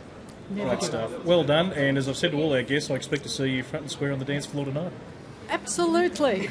I'll be doing the tapping. I'm practising the tapping. Do the tapping. Said with conviction. So hello to Ashley and all the guys and girls at Frankston. Go Frankston. Great stuff. Thank you, Anne. You're a star. And I know a lot of people listening in to our broadcast here tonight. Well done, the Volunteer Achievement Award. Well, Matthew Ebden has, of course, rolled up tonight. And another big year on the tennis tour. And he's got his new wife with him, CJ. Let's take a look. So we have Matt Ebden out here and also Kim Ebden. Congratulations, guys. That's a recent thing, isn't it? You were married not so long ago. Yeah, just 2 or 3 weeks ago, and sounds pretty funny, Kim Ebden, but yeah, she's my wife. Not used to it yet, not used to the word husband yet, or my new last name, so. And what dress are you wearing, if I could ask? I'm wearing a dress by a Melbourne designer, actually, Mina and Katusha, so yeah, I thought I'd go local. Yeah. Do you have a tip for the medal tonight, Maddie? I think Sam Stosur's had a good year again. People say maybe she's come off, but she went from 6 to 9. She's still in the top 10. She's still playing great, still challenging for majors. So, the other guys have done well too, but I think she's probably our best. Have a great night. Thank you. Thank you, Adrian. Matthew Ebden, we hope he can climb back up in 2013, but obviously he's really established himself as one of the key Aussie men's players in the last few years. We're live from Crown Casino tonight, if you're just tuning into newcombemedal.com.au and on YouTube. The second part of the evening coming up very shortly, but we are meeting plenty of the award winners in the first part of the evening, and he just told me this was supposed to be the under-19 category, but technically it is the most outstanding 35-plus tennis senior, and the winner tonight, Andrew Ray. Welcome. Thank you very much. Congratulations. I was actually looking at your win-loss ratio today. It's mighty impressive. I've had a lot of good years behind me, and this year I've won the World 60 singles, and I won the Australian Nationals and many other tournaments in Europe. I have about 10 weeks away playing, so yes, my win-loss record is a good one for the year, so I'm very happy. Thank you.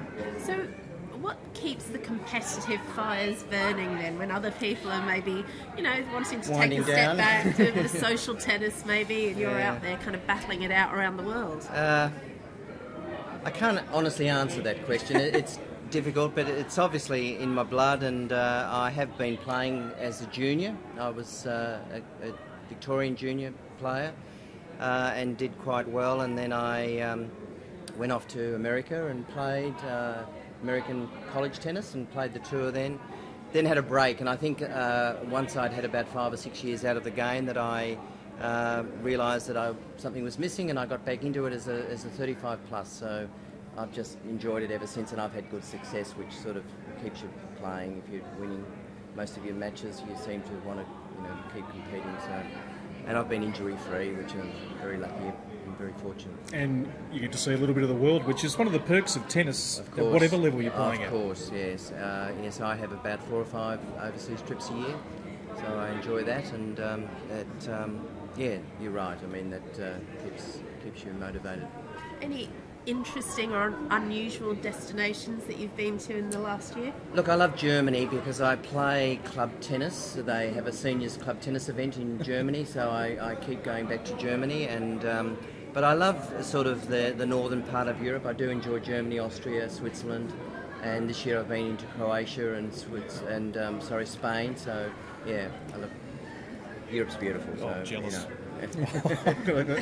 Take up tennis. It's a great destination in the winter months of Melbourne, I can tell you.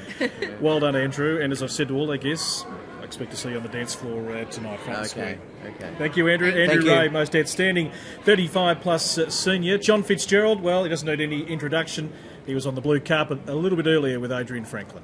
Don, it's an exciting time for Australian tennis, and what a night tonight just to celebrate the last 12 months. Gee, it's getting bigger and better very quickly, isn't it? The John Newcombe Medal, a wonderful night, and we're all proud to be part of this fraternity, Adrian. It's great to be here, it really is. What do you look forward to most when you come to a night like this? Look, for me, it's just seeing the joy of tennis, and all the people that are here, that are part of it, that make the game what it is in this country and have in the past, and to pay tribute to the guys and the girls that have been, just great people of our sport over a long period of time. It's a very endearing night, I think, to the sport.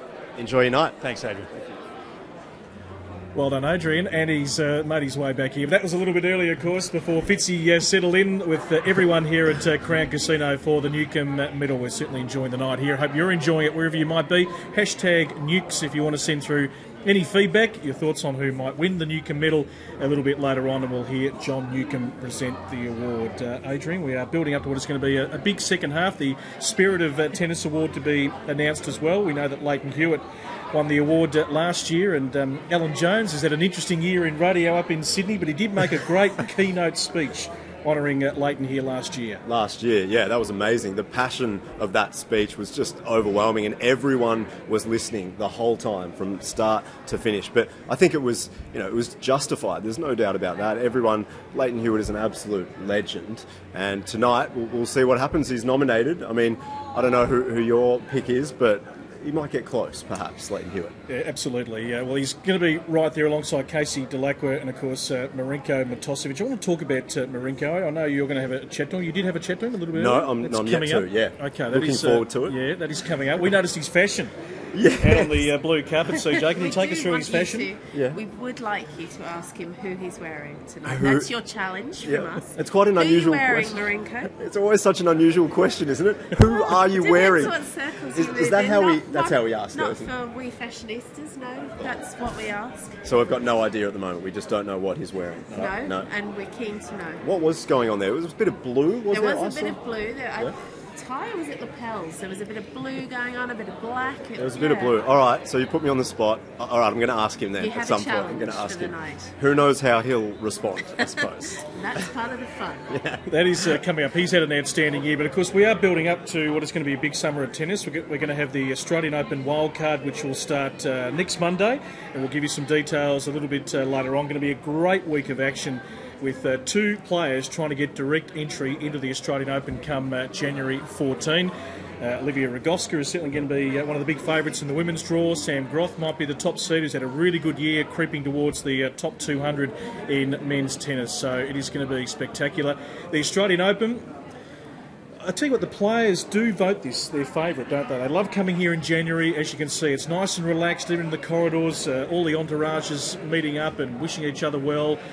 And the many people who are involved behind the scenes, it's just got that nice casual feel about it. Yeah, absolutely. I think the players liken it to the first day back at school, really, the first day that they arrive at Melbourne Park to start practicing, or if they're playing qualifying, or whenever they get here. And there's that real vibe in the corridors, as if everybody's kind of catching up for the first time since the Christmas break, and it's just got a great buzz about it, the Australian Open. It genuinely is the happy slam. The sun's shining, everybody's chilled out. It's just a great event to kick off the season. And the crowds get bigger every year, Adrian. Yeah, they do. Well, we've spoken about the redevelopment as well. Obviously, new European clay courts have been built in. We've got more indoor courts. And the main reason for that is because the interest is so strong. I mean, it was sold out on certain days earlier this year, and it has been in the past. So if it's a sellout, you've just got to keep building more courts, I think. No doubt. The interest is too strong, BP. It's the best sporting precinct anywhere in the world. We are blessed to have a sporting precinct like that right on our doorstep. Earlier, we saw the men's final. It went nearly 6 hours between Novak Djokovic and Rafael Nadal. The women's final the night before, well, it was obviously a great moment for a girl who was looking to win her first ever major, and it kick-started what was a pretty spectacular year. She was able to, of course, retain the #1 ranking right throughout. The girl she played, Maria Sharapova, what a great comeback that has been in the last 3 or 4 years. Went on to win a French Open in the middle part of the year, but this was a final that certainly had everything. Two players of extreme passion. It's so important, I think, for the game that these two girls have had such a great year, just to be there and in the mix and competing with Serena, who really has dominated every time she set her mind to it. And it was tremendous, that we got this final, and just an incredible performance, really. Yeah, I mean, it was an absolute display of modern-day tennis as well. I mean, not much spin on a lot of those shots. The way they step into the ball and hit it with the power that some of the men hit with as well is absolutely incredible. I mean, you can't imagine how hard they're hitting the ball right there. And, yeah, we look forward to seeing the final in the Australian Open, and perhaps those two players, you wouldn't be surprised if they got back in the final, I don't think. I think we can see why both Sharapova and Azarenka, and let's put Serena Williams in that. And Serena, just through volume of tournaments, may never get back to being world number one, but those three clearly are a step above the rest. Just their ability to get in the zone come match day and absolutely look to capitalise on every shot, the passion they show. Those three, I think, are head and shoulders above the next pack. Yeah, no doubt at all. It's interesting you mentioned that. I actually had the privilege of seeing Dave Taylor, Sam Stosur's coach, speak at Melbourne Park not long ago, and he spoke about these players, Azarenka, Sharapova, Williams, and the way that they hit the ball, he described as ridiculous. Like the shots that they hit when they're just not there to go for. They've trained that way for so many years, since they were 10 years of age. That's how they hit the ball. And it's just too difficult for most other players to actually challenge. That's modern-day tennis right now. So it's going to be interesting to see what happens over the next 10 to 20 years and how it actually develops, this way of playing. Well, there's certainly just such a propensity in the women's game now for the players to just stand bang on the baseline, maybe a foot inside it, and just hit every ball on the rise. And they're just going for the lines the whole time. It's incredible to see.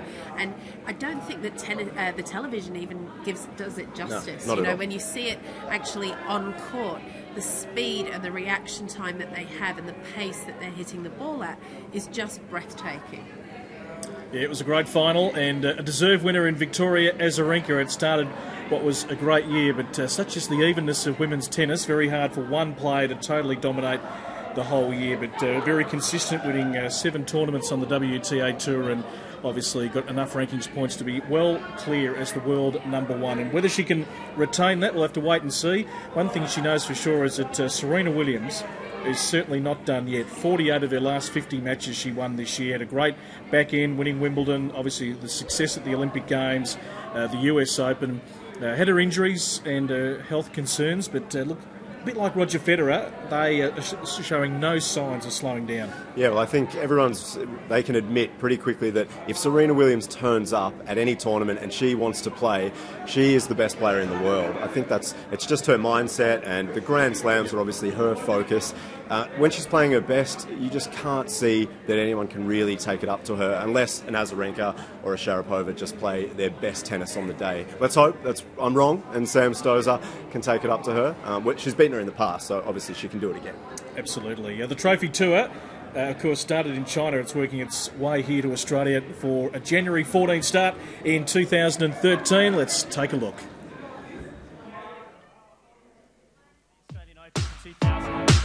We're set for another all-star cast.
Grand Slam of the Asia Pacific. We are looking forward to it. We're on the countdown to January 14, 2013.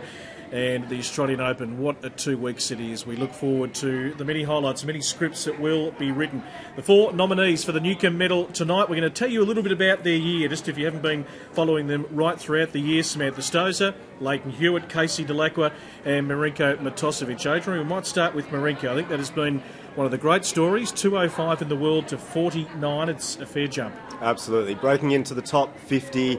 He was voted by the players as the most outstanding, I think it was the Newcomer Award, something like that. But that's actually by the players. So that's significant. The #1 male player in Australia as well. So he's done incredibly well. The challenge is going to be backing that up next year. The points that he's taken this year backing that up. But he's an interesting one. We've watched a lot of his tennis, especially during the wildcard playoff, which he won last year. He won't be there this time, which he actually said if he was there this time, then it was going to be his last year. So I'm happy. I'm sure we're all happy that wasn't the case. But, I mean, his backhand is world class. It's one of the strongest and cleanest shots out there on the tour, both men and women. Forehand strong, perhaps not as technically strong, I guess, as the backhand. It's always about his mental capacity, though. But we've seen over the past 6 months that has improved. He's been working with Todd Woodbridge, Josh Eagles, done a lot of work with him as coach, and he admits publicly numerous times that all of those guys have been a real benefit to him. So top 50, if you make that's extremely good tennis. So next year is going to be really important. The summer in particular, I'm very curious to see. Curious to ask you guys where you think he can make it through in the Australian Open as well. He hasn't won a Grand Slam match at this point, so that's the big one. But if he can win one, I reckon he could open it up a little bit. Yeah, well, it is important for Marinko. He's 27, so a little older than maybe for somebody who's suddenly kicked on so much than you'd expect. But, a big improvement in his ranking this year. And he says that his tennis hero is Marat Safin. And, you can sometimes on court, you can sometimes maybe see a bit of a resemblance there. And look what Marat went on and achieved. He's a Grand Slam champion as well. So does that mean Marinko is going to become a politician? In Russia? Yes, he is, definitely. We spoke to Marinko. We do a radio show. Can I give it a plug? On the SEN here in Melbourne. You can hear all over the world, wherever you might be, on a Sunday morning between 9 and 10. And we spoke to Marinko this year when he beat Duty Seller in the semi-finals at Delray Beach. This was his breakthrough. It was a 250 ATP tournament. He'd won, of course, in Caloundra, had some really good form leading up. He eventually lost to the big South African Kevin Anderson in that final, but maybe it was that tournament that gave him the self-belief, I can really compete with the bigger guns on the tour. Well, I think he had quite a massive match as well against Seller, didn't he? Because when we spoke to him, I think he just was in the middle of doing his recovery from that match. I have a feeling the conditions were pretty intense there. I have to say, when we saw Marinko on the blue carpet with Alicia earlier, I thought he looked fitter than I've ever seen him. He's really trimmed down, looks very lean, looks really fighting fit, and I'm sure he's enjoying having a bit of a break now where previously he would have had to play the wildcard playoffs. So he'll be relieved, Adrian, because he can just now think about Brisbane, whether he plays Sydney or comes back to Melbourne in that week leading up, but he doesn't have to have that worry about the wildcard playoff. Yeah, of course, and he's the sort of player as well. I think he does worry about those types of things, and last year he probably thought, I shouldn't really be here, but he went on and won it, so that was showing how mentally strong he is. It's an interesting point that CJ made about how fit he looks. I've seen him at Melbourne Park over the past couple of weeks, and he's training the house down. He's on court a lot. Josh Eagle has said as well that he'll call him up at 10 o'clock at night sometimes and ask what he's up to, and Marinko's in the gym doing sit-ups. That's actually what he's doing, so he knows how hard he needs to work, and it's great stuff. We're going to leave it there for the moment. Let's take you back live to Crown Palladium, the second part of tonight's awards. I love that music. Ladies and gentlemen, could I ask you please to resume your seats as our evening continues, and shortly we'll reveal who will be the John Newcombe medalist for 2012. Hope you enjoyed your dinner. And before we continue with the awards, to begin the second half of our evening tonight, let us look back at the highlights from the blue carpets. Oh, sometimes I get the feeling, yeah,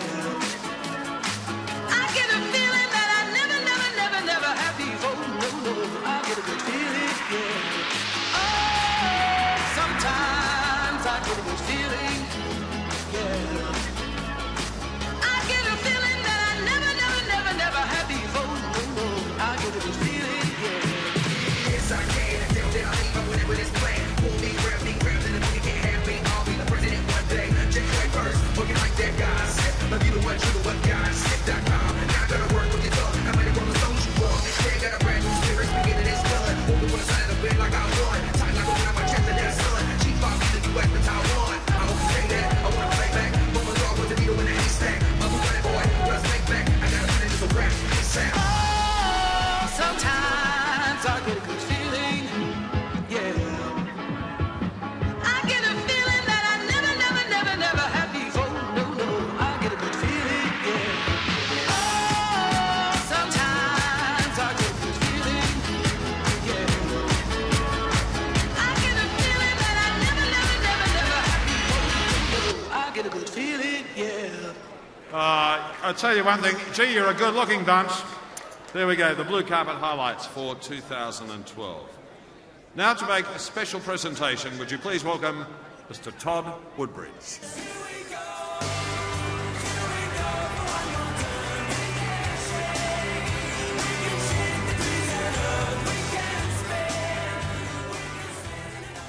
Good evening, everybody. It's my special duty tonight to honour someone who, over the last 12 months, has continued to make history in our sport. To be fair, this exceptional individual's been making history most of his life since he's been playing tennis. Up until this year, I've held the honour of playing the most Davis Cup ties for Australia. But this year, I've got to hand it over. I can think of no one more deserving than our great Davis Cup warrior.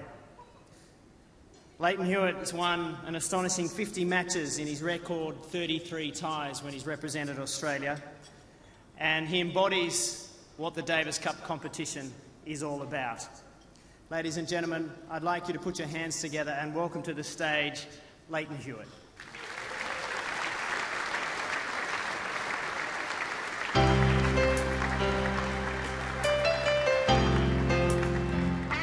It's a special thing to play Davis Cup. There's nothing better about it. You know, I can only recall crying twice after tennis matches throughout my career, whether it was juniors or seniors. Those two times were Davis Cup, and I actually couldn't face going in the locker room. Yeah, I was shattered. I was broken, and that's what it means to me to play for these guys. It's not just playing for yourself. Rusty, it's been an amazing career, and over so many years we're here at the US Open. This is where it all really started for you, winning your first ever Grand Slam doubles title in 2000, and then the next year winning your singles title. But after your career is said and done, hopefully it's not for many, many years yet, most people, and especially me, will look back and be grateful for what you've been able to give to the Australian Davis Cup team. You've been amazing. You've shedded blood, sweat and tears for the Australian Davis Cup team. Hopefully that will instill a lot of pride and the culture for Australians in the generations to come.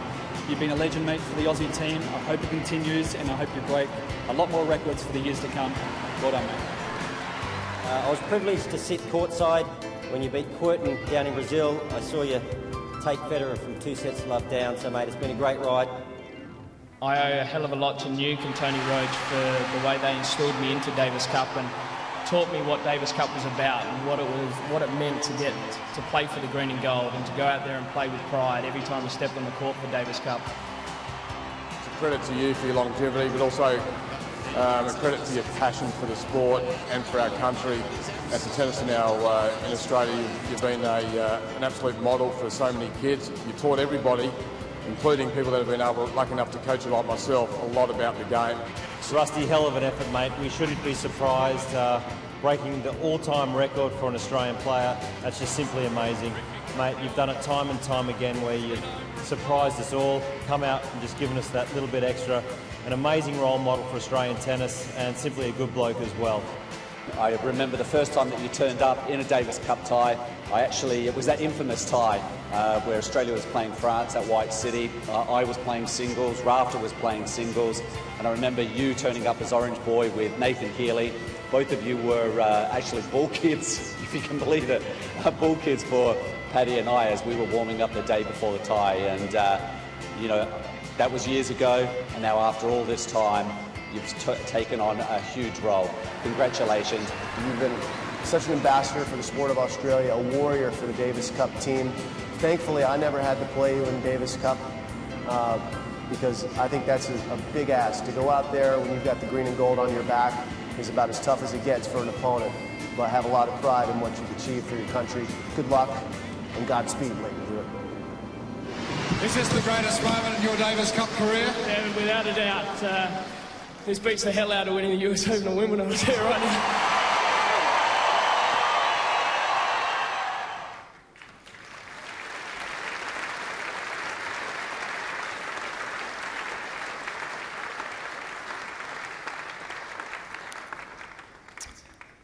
Thanks, Todd. I'm not really sure what to say this time. I think they took a whole lot of my clips from when I won the Spirit Award here last year, and I spoke about a Davis Cup a lot purely because, for me, that's what tennis is about in so many ways, and it's still the number one reason why I'm still playing the game at the moment. And I'd like to thank Todd for presenting this to me tonight. It's it's special. I grew up and there was a whole lot of guys really went out of their way to help me as a young guy, as a 15, 16-year-old when I got thrown on the tour at a young age, and didn't really know a lot about what happens in the locker room and practice courts and having massages and doing all the professional things. And I was fortunate enough to have Todd and Mark Woodford, Stoltz, obviously Pat Rafter later on, and so many great role models for me, and they really took me under my wing. And it was fantastic where we had guys who were willing to put themselves out there for the green and gold.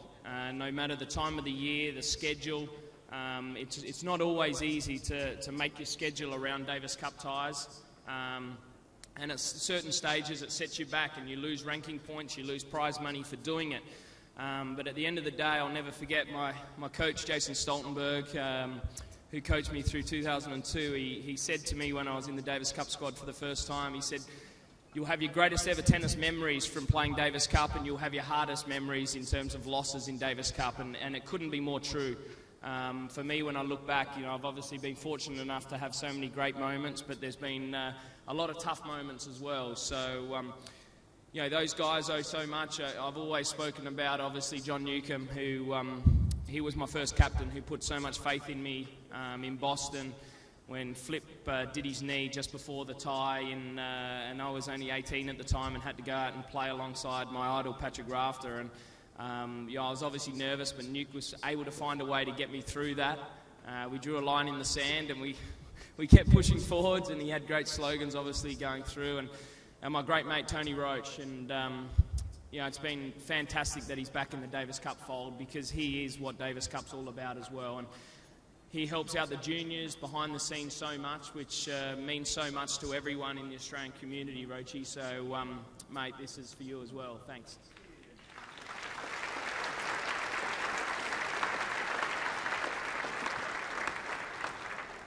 It's been, obviously pretty tough times for me personally.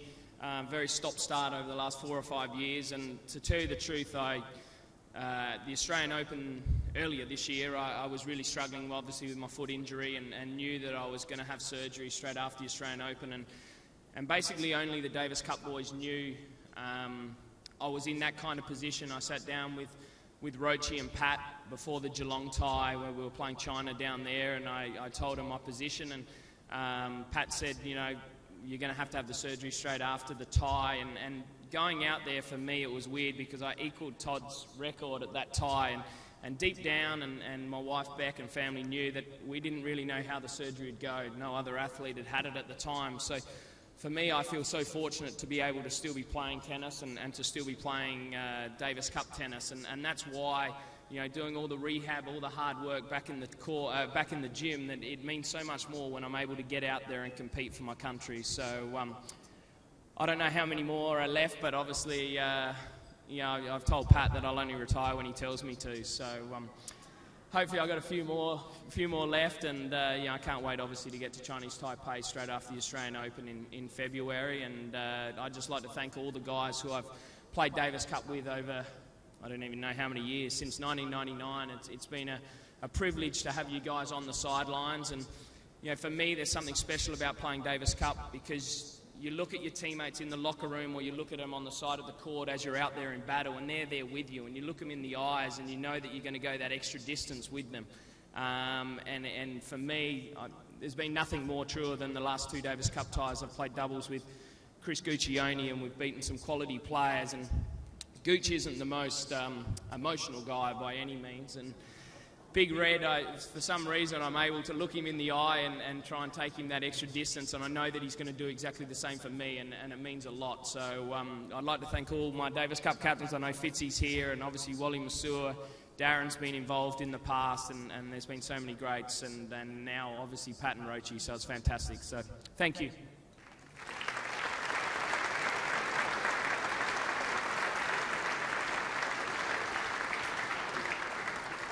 And may I continue to say, ladies and gentlemen, representing Australia, Leighton Hewitt in the Davis Cup. Keep going, old boy. Keep going. Time now to introduce to you our third Newcombe Medal finalist. Certainly a breakthrough year in 2012 for this young man. I speak, of course, of Marinko Matosevic.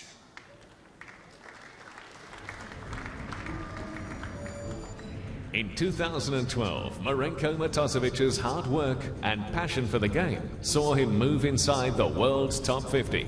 A string of impressive performances included reaching his first ATP Tour final at Delray Beach in Florida. A victory over Richard Gasquet in the round of 16 saw the Victorian reach the quarterfinals on the grass at Eastbourne. That might well have gone into the sea. Several months later, he again was in the final 8 on the hard courts at Vienna. An unconventional late bloomer, Marinko Matosevic ends 2012 as Australia's top-ranked male player and the title of Most Improved Player, as judged by his peers on the ATP circuit.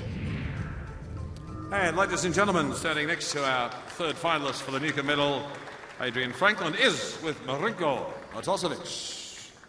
Marinko, we've just seen a list of all of your achievements this year, pretty special. Do you feel like you belong now? Yeah, definitely. After getting to the top 50 and reaching 5 quarterfinals on all the different surfaces and making a Tour final, definitely. Now, earlier in your career, you travelled around without a coach, and there were some low points, but now you've got a really strong team around you. How does it feel having these guys working with you and supporting you? Yeah, it's good to have Josh, obviously, Aaron, Muddy, and my psychological guy, who's very important. and then, of course, with Davis Cup with Roche and Pat helping me as well. It means the world to me. Now, you're a psychologist, so that's fine. Now, your backhand is one of the cleanest strokes going around. Has it always been that good? Yeah, it has, but I need to have some more spin on it. I think it's a bit too flat like Leighton's. It's funny you mentioned Leighton, because Pat Rafter was just egging me on before to ask you a question about one of Leighton's responses earlier. It was 5-all in the 5th at the Australian Open, and he said something about you. What was he talking about? He thinks I would get pretty nervous at 5-all, but you know, after probably a first nervous set, I would probably take it out in 4. Thank you, mate. Enjoy your evening. Thanks. Thanks, Craig. Thank you, Adrian. And the enigmatic Marinko Matosevic. Ladies and gentlemen, to present the award for Most Outstanding Club, would you please welcome one of our most outstanding ever tennis players. I speak of Mr. David Hall.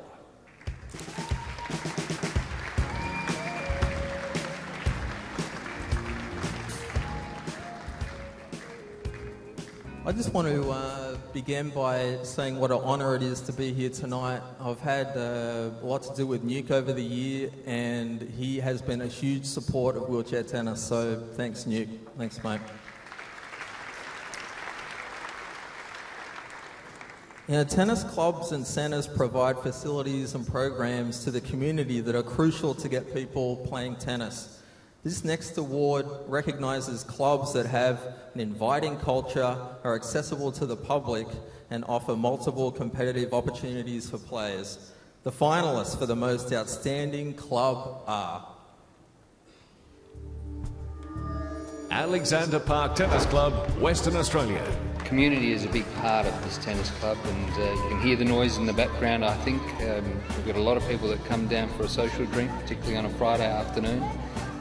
With their kids on court, and it's a big gathering for everybody. So it's a fantastic club, fantastic environment.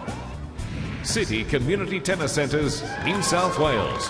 Great atmosphere to be working in. City Community Tennis is that people are friendly, they come here to socialise and to be friendly, and whilst learning tennis. It sort of embodies that whole community.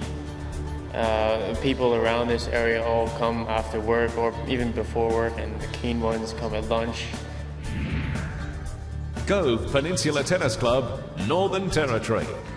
It's just a huge privilege. We have our trophies from the last 2 years sitting on our front counter when people come in, so we're really proud that we've, been finalists in the past and again in 2012.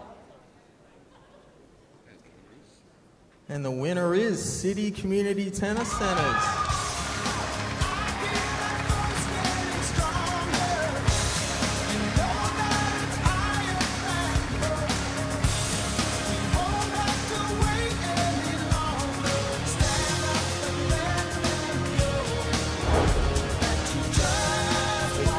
Place to work and it's a great place to be.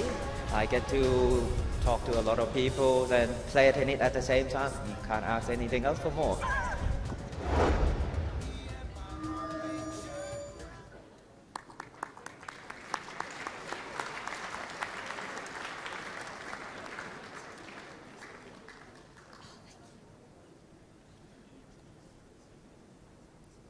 Well done to the City Community Tennis Centres, and let's also thank David Hall for joining us tonight. A great honour to have him with us. What a performer. One of the greats. Well, ladies and gentlemen, to present the award for coaching excellence at club level, would you please welcome Australian Davis Cup coach, Mr. Tony Roach.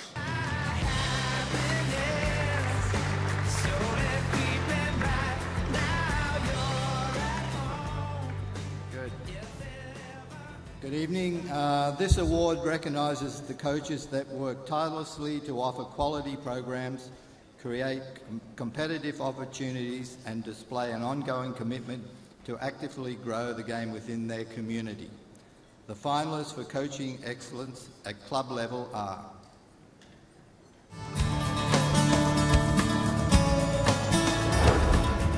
Andrew Sun.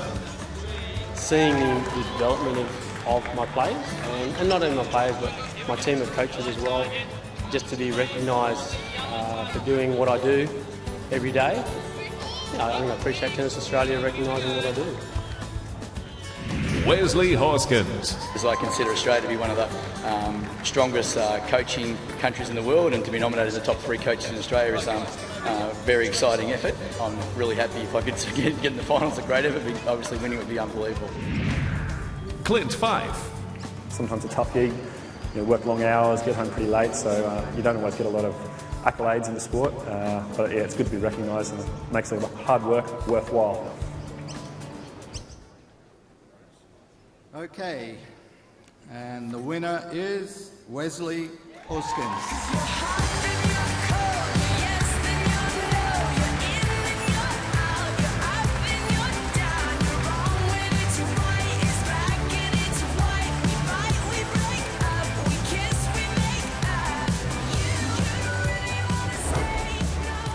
In my opinion, it's the greatest sport on earth, and I've had many arguments with my peers and colleagues about why I think tennis is the greatest sport on earth, which I could argue with people forever about, but I honestly think it's the best sport because obviously it's a very fitness-based sport, it's skillful, and it requires social skills as well as competitive skills, so you get the whole kit and caboodle if you're going to be playing tennis.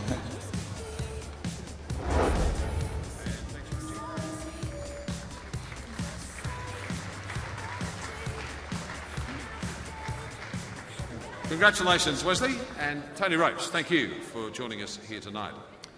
Well, ladies and gentlemen, to present the award for Most Outstanding School, would you please welcome Mr. Scott Draper.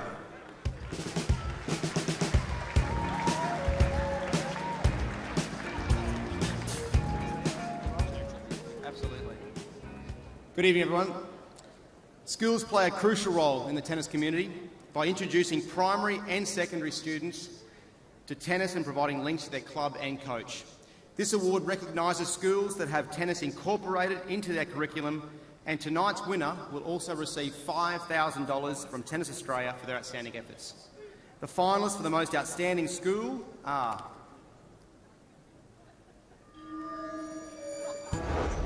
Maribyrnong Sports Academy, Victoria. So our school competed in the National Championships of Australia. Our girls competed and ended up second out of Australia, so we're the second best team, I guess, in the whole of Australia. And the boys ended up third, so it was a really good result.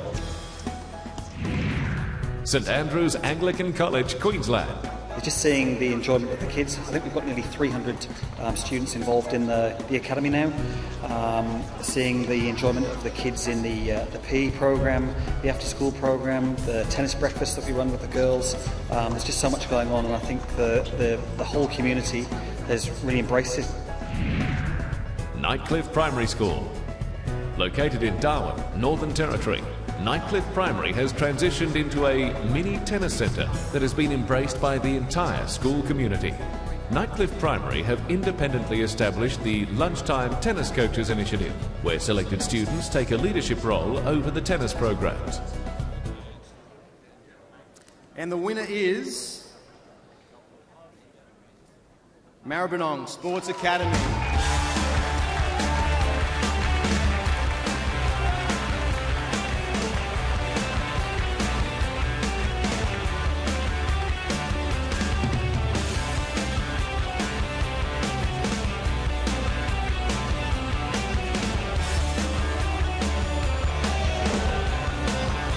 I think tennis is really building in Australia now, and it's actually getting to a point now where there's a lot more participation happening. It's an enjoyable sport. You can play it for as long as you like, and it's competitive. It's one-on-one, and it's challenging. So it's a very enjoyable sport to play. Hand it over, Scotty.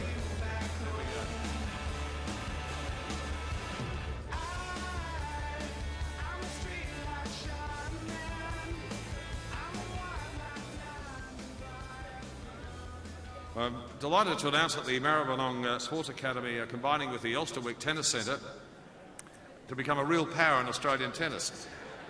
Well done to the team from the Maribyrnong Sports Academy. Most outstanding school. And thank you to Scott Draper for joining us tonight to make that wonderful announcement. Well, ladies and gentlemen, to present the award for Most Outstanding Tournament, would you welcome another legend of Australian tennis, Mr. Ashley Cooper.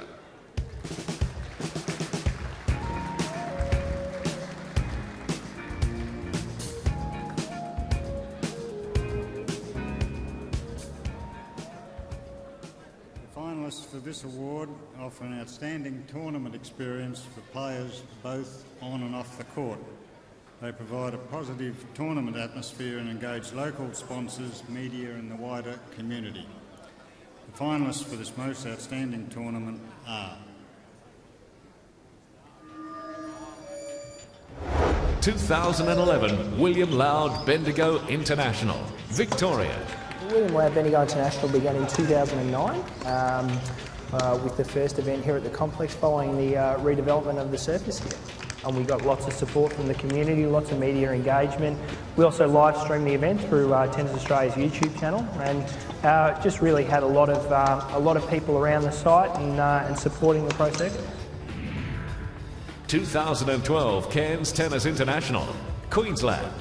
It was fantastic to see the local Cairns tennis community get behind the event. So the Cairns Regional Council invests in bringing the tournament to the region, but then obviously once we're in Cairns we rely on all the spectators coming along, and over 1,100 school kids that came and watched during the week, and they had a great time, and hopefully that'll be a boost to local tennis in the far north region. 2012 McDonald's Burnie International.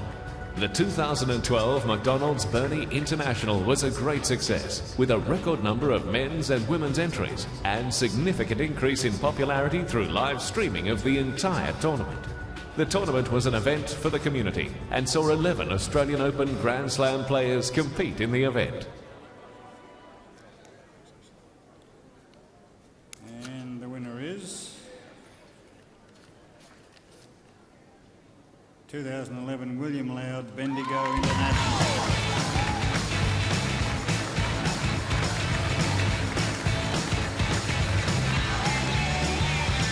So 1, 2, 3, take my hand and come with me, because you look so fine that I really want to make you mine. I say you look so fine that I really want to make you mine. We love running the William Loud Bendigo International. It's a great event. It's built from strength to strength. We've got more people involved each year of the event, and we're looking forward to running it for many years to come.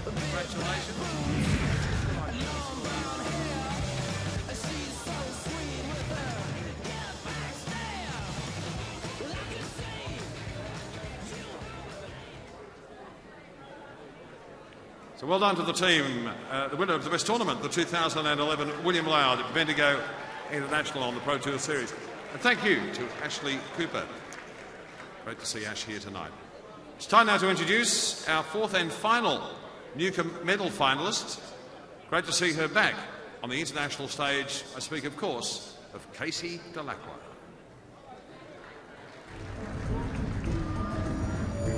After claiming her first Grand Slam title last year, in 2012, Casey Delacroix continued setting career benchmarks. On top of impressive early showings in Melbourne and New York, the left-hander reached her first WTA semi-final berth with a victory over Alexandra Wozniak in Dallas, Texas.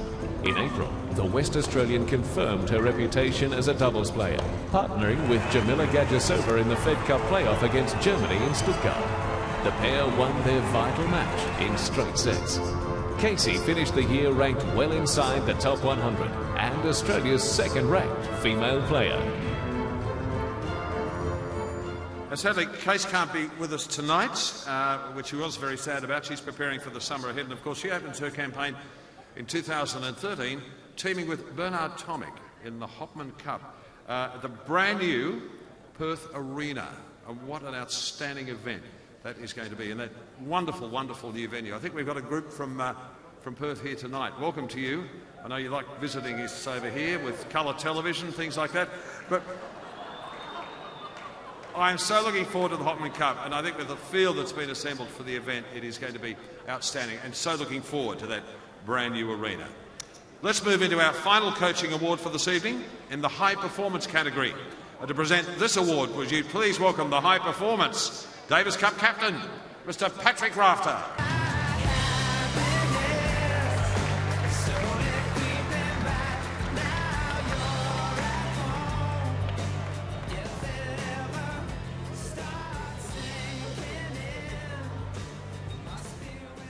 Leighton, I did read somewhere recently where you said that you were going to retire at the Australian Open next year, but I do need you for another 5 years. That's all right with you? I'm here to announce the High Performance Coach of the Year. The High Performance Coach is instrumental in producing successful elite tennis players, and we are fortunate in this country to have a great coaching talent, a wealth of great coaching talent. The finalists for the Coaching Excellence in High Performance are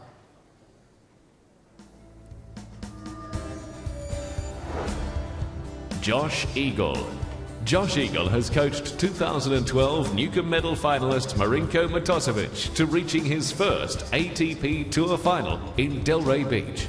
Working with Matosevic, Josh has helped him reach a career-high ranking of 47 in the men's circuit, making him the current #1 Australian male. David Taylor.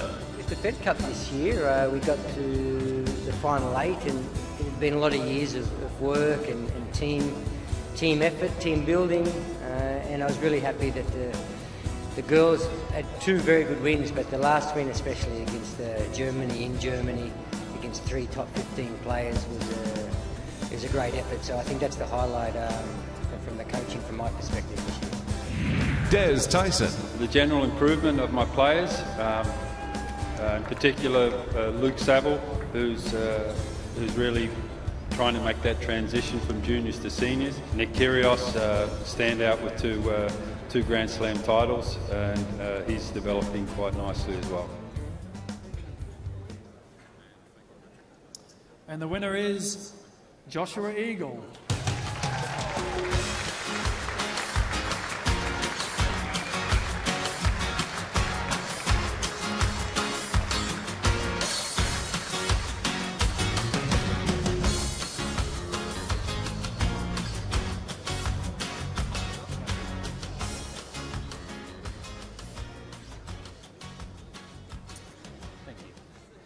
Good evening, everybody, and thank you very much for having me. I'd like to make a special thanks to Steve Wood, Craig Tiley, John Newcombe, and also Steve Healy for having me here tonight. It's a great night, so many familiar faces and friends and people who absolutely love the game, so thank you very much.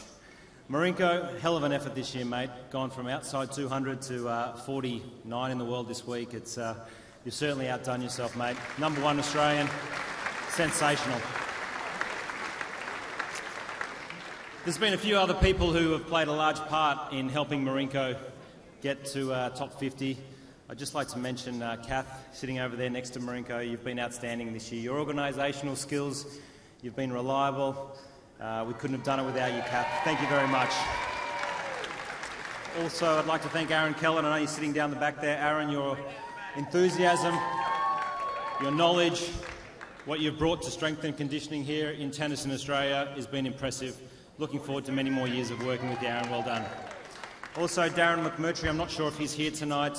The video analysis guy, he's certainly ahead of his time, and I know he has helped me, he's helped Marinko and Sam Stozer and a lot of the other players and the up-and-coming players, so I'd also just like to thank Darren as well.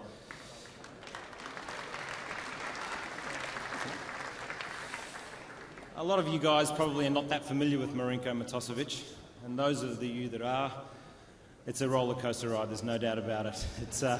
It's been a long year, but gee, it's been a challenge and it's been really enjoyable. And I'd just like to say, a lot of people in this room probably don't know it, but just over a year ago, there was a lot of soul-searching for Marinko. At the end of 2011, he was tossing up whether he was going to keep playing the game or not. He went away and he decided that he was really going to commit every day, every week and every month. And he has absolutely done that. And I have to say, it's been an absolute delight working with a guy who is as self-motivated and wants it as bad as Marinko.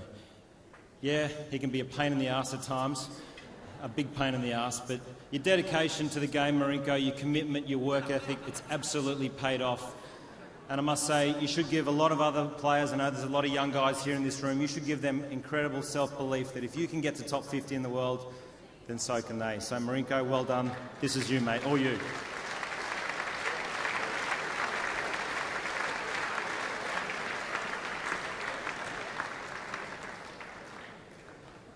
Thank you, Josh, and a pleasure. And thank you, Patrick. Delighted that you could be with us here tonight. Well, ladies and gentlemen, to present the awards for female and male Junior Athlete of the Year, please welcome Nicole Bradke, and with her, Mr. Ken Rosewall.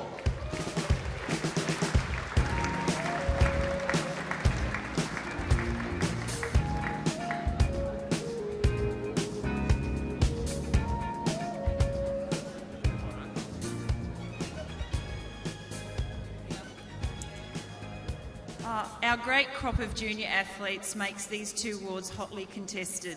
Every year there is no exception. The finalists for the Female Junior Athlete of the Year are... And the winner of the Female Junior Athlete of the Year is Lizette Ashley Barty. Cabrera. I think my highlight of 2012 was going overseas and winning an ITF in Denmark, which really boosted my self-esteem. And then I won an ITF in Fiji, which also was really good. Ashley Barty.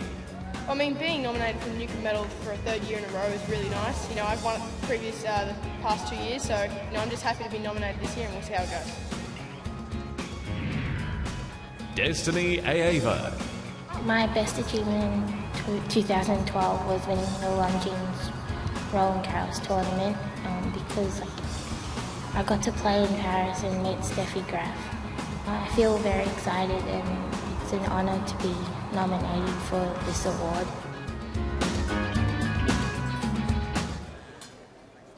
And the finalist of the Female Junior Athlete of the Year is Ashley Barty.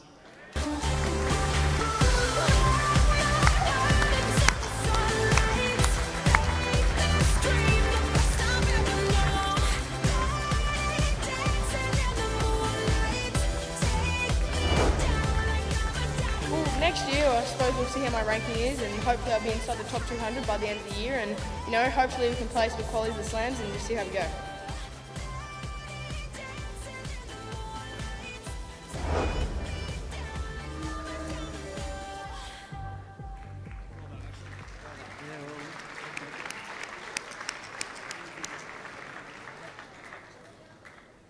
Well, it is wonderful to see such great talent coming through our ranks. And now the finalists for the Male Junior Athlete of the Year are...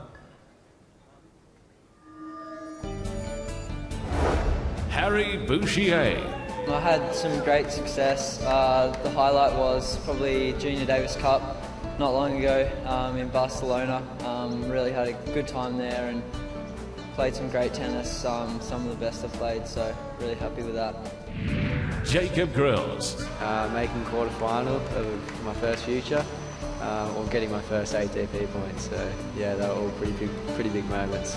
Yeah, I still play the Junior Aussie Open and the lead up to that, but after that I'll probably just start concentrating more in the men's circuit and trying to get my ATP ranking higher. Luke Saville. My highlight would probably be winning the Australian Open Juniors here early in the year and winning 2 future events, one in Bangkok and one up in Cairns, and improved my ranking, my ATP ranking from 1200 to 343 right now. Okay. And the winner is... Luke Saville.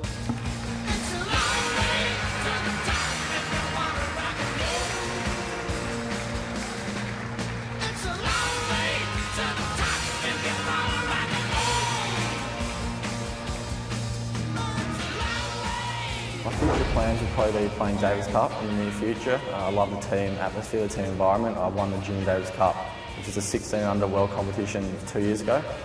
So if I could play Davis Cup would be an amazing experience, and to hopefully play an Australian Open main draw would be probably one of my biggest thrills in my life.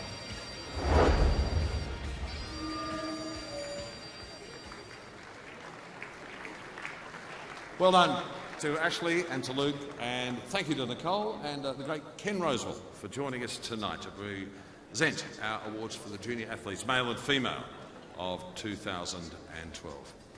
Ladies and gentlemen, with some very special presentations to make on Newcombe Medal Night this year, would you please welcome to the stage the President of Tennis Australia, Mr. Stephen Healy.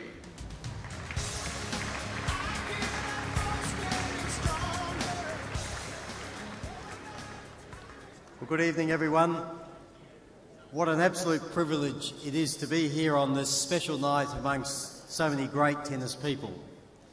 My first duty tonight is to present a couple of service awards on behalf of the Tennis Australia Board. The first is to Mick Parslow from New South Wales, who has 6 decades of service to a sport he started playing in the small country town of Forbes all those years ago. His selfless dedication to playing, administration and governance of the sport is an example for us all.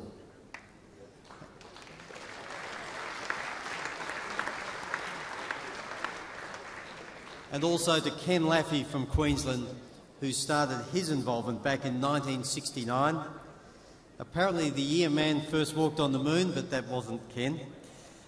Ken's tireless promotion of the sport and his unrelenting enthusiasm for tennis through his work on foundations and with Tennis Queensland in all facets of the game make him an obvious recipient for this award. Ladies and gentlemen, please join with me in congratulating the recipients of the Tennis Australia Award for services to the game, Mick Parslow and Ken Laffey.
It is also my privilege tonight to announce the winner of the President's Spirit of Tennis Award.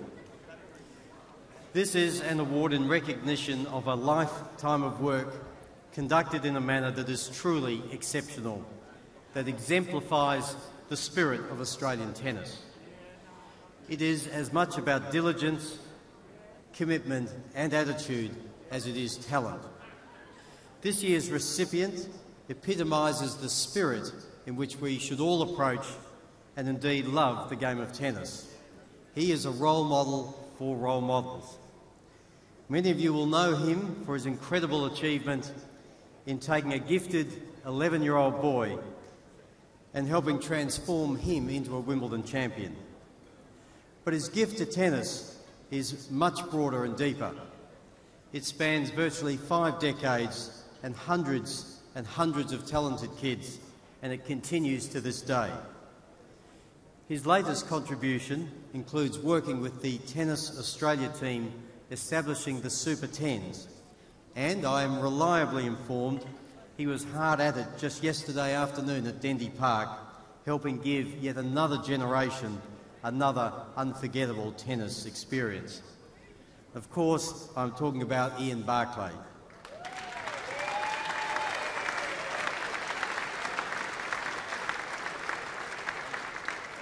The gifted mentor who has constantly put the sport of tennis first and given it the benefit of his friendly, enthusiastic and passionate disposition.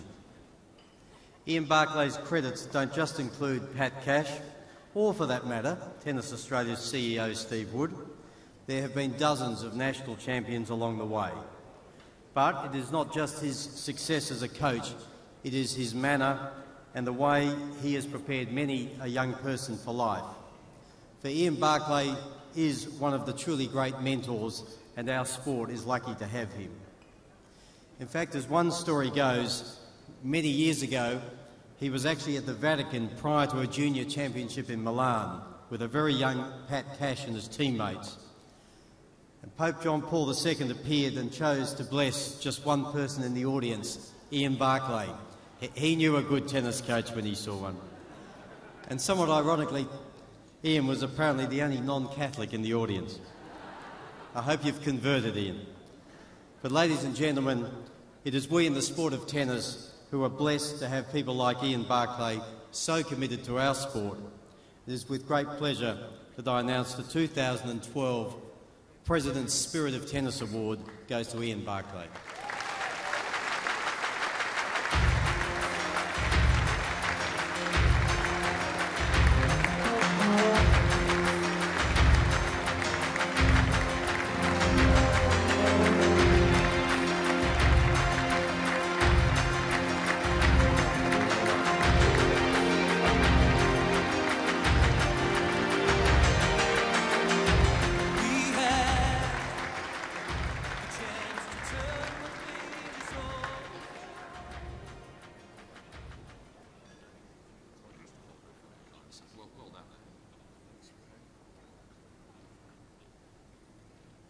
I think I've slowly become the grandfather in the state of Victoria, but I still find there is so much work to be done. To my partners in crime with Super 10s and all the things we're trying to do to make Australian tennis get back to where they belong at the top, I'd just like to thank some guys who give 7 days a week, relentless in the challenge that what we have to do, and that is make some of our super little kids into great champions.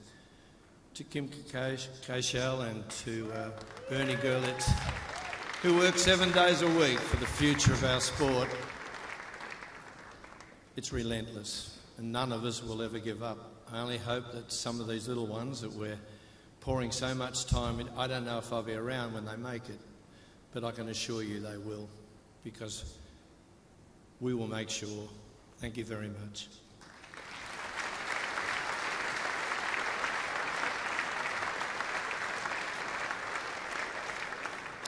A terrific and befitting honour. Congratulations again to Ian Barclay, the President's Spirit of Tennis Award. Well done, mate. Well, ladies and gentlemen, we've come to that time of the evening. It's time to hear from our very special guest, the man who has made this entire night possible, because without him there would be no Newcombe Medal. Would you please welcome Mr. John Newcombe.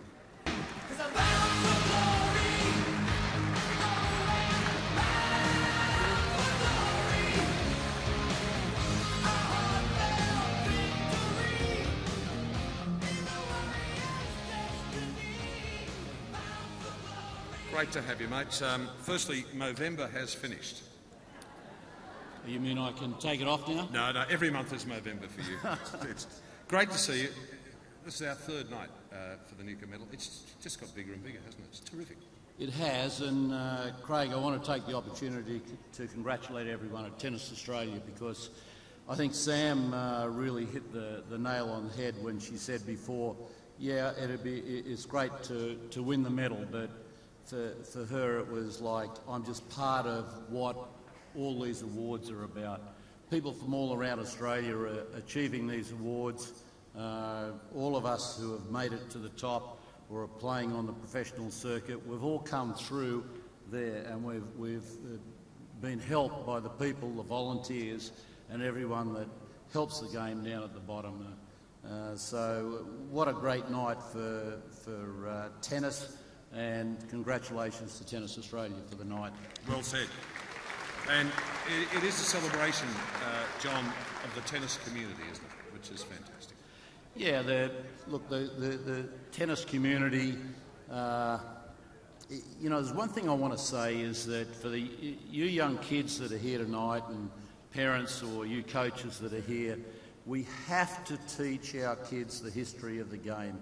They have to know who Sir Norman Brooks was, how he went in his quest for the Davis Cup, how he dreamed of winning Wimbledon over 100 years ago and went over and did it.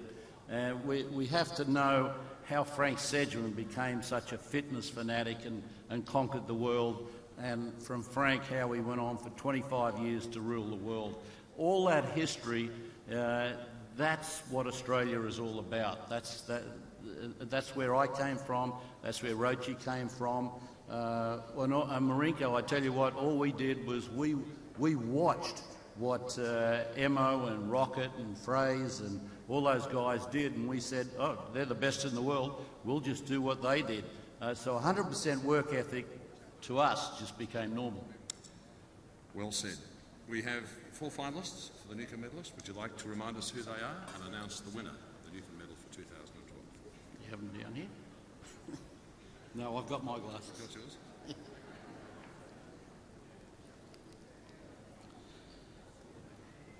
Our finalists are Leighton Hewitt, and Leighton, great effort, mate. Coming back from what you've been through, you said 4 or 5 years, but mate, it's been 7 or 8 years where niggling injuries the whole time. You've fought through that, and finally you've had a year where you were without injury. I think you're going to cause some really good things to happen next year. Samantha Stozer, Sam, fantastic effort again from you.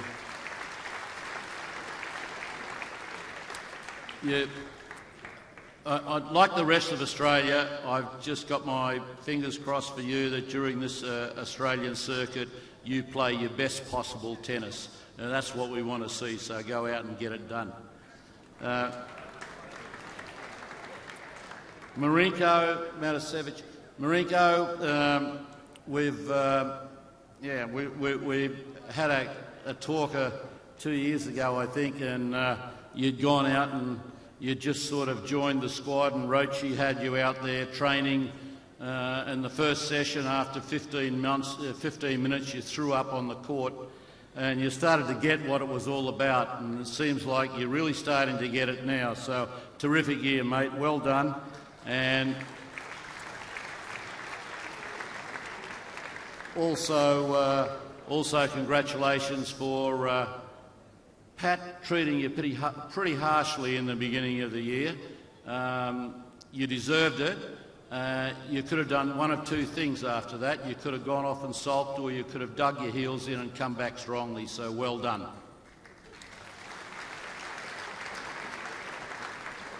And Casey, who's not here tonight, but it's great to see Casey back fit again for a year. It is really tough when you're going through injuries and having to fight back from those injuries, and it's great to see Casey back in the top 100, and I'm sure she'll have a fantastic year next year. And before I announce the winner, I just want to say, Pat, mate, you're on the right track. You've made some very tough decisions during this year. I back you 100%. It's going to take you another 3 or 4 years to get where you really want to be. And Leighton, to have you there supporting Pat is just fantastic. Australian tennis is in really good hands, so well done, guys.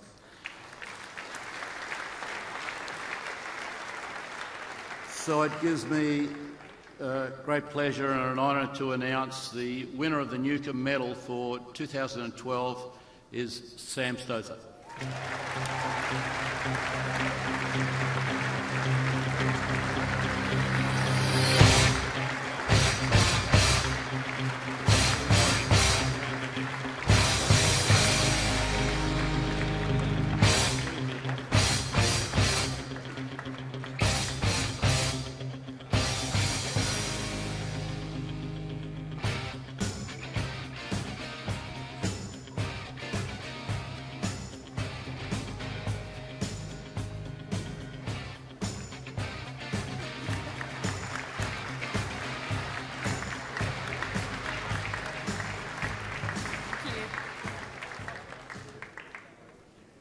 Thank you everyone for being here tonight. I had a dream when I was a little kid to do what I'm doing today. I was 11 years old and I wrote down on a piece of paper for a school project for the time capsule that the school was putting into the ground what I wanted to be when I grew up. On that piece of paper I said I wanted to be a professional tennis player, go to the Olympic Games by 2008, win a Grand Slam and hopefully one day be world #1. I'm very lucky to have almost achieved all those dreams that I had when I was a young kid. It may sound corny, but I know there's a lot of juniors and young players here tonight, and I just want to say that a dream and a bit of hard work along the way can take you a long way. So I hope what I dreamt of and now I've been able to achieve, I hope all of you guys here tonight also have a dream that you want to achieve one day as well.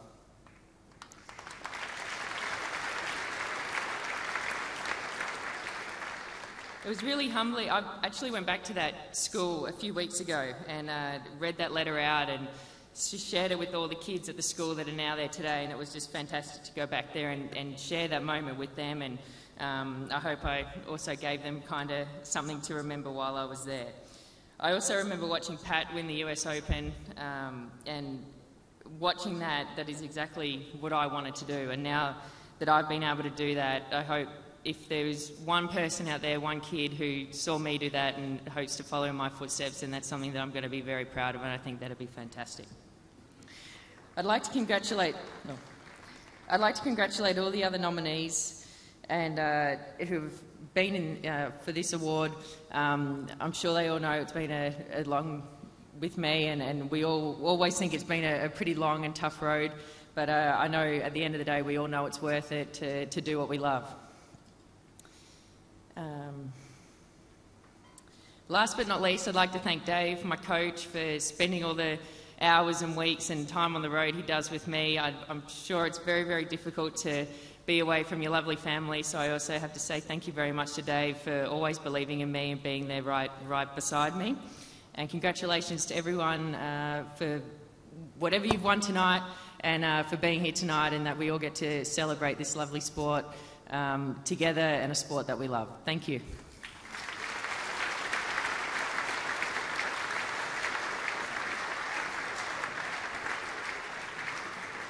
Well said, Sam. Congratulations, your third Newcombe Medal. Ladies and gentlemen, can I ask you to charge your glasses and be upstanding and join with me in a toast to the Newcombe medalist for 2012 from Queensland, Australia, Samantha Stother.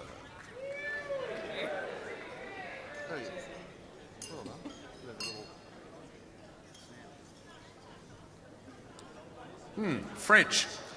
Ladies and gentlemen, that concludes official proceedings tonight. thank you to the events and media team from Tennis Australia. I think you'll agree they've done a sensational job with the Newcombe Medal here tonight. So thank you, guys. Steve, you'll be very proud of the team, and to our production crew at the back, thank you. Enjoy the night. We've got a great band coming. Joe Camilleri's here, Wilbur Wild. They're going to knock your socks off. I don't know what they're smoking, but I want some of it. Enjoy yourselves responsibly. Have a great Christmas. We'll see you at the tennis in 2013.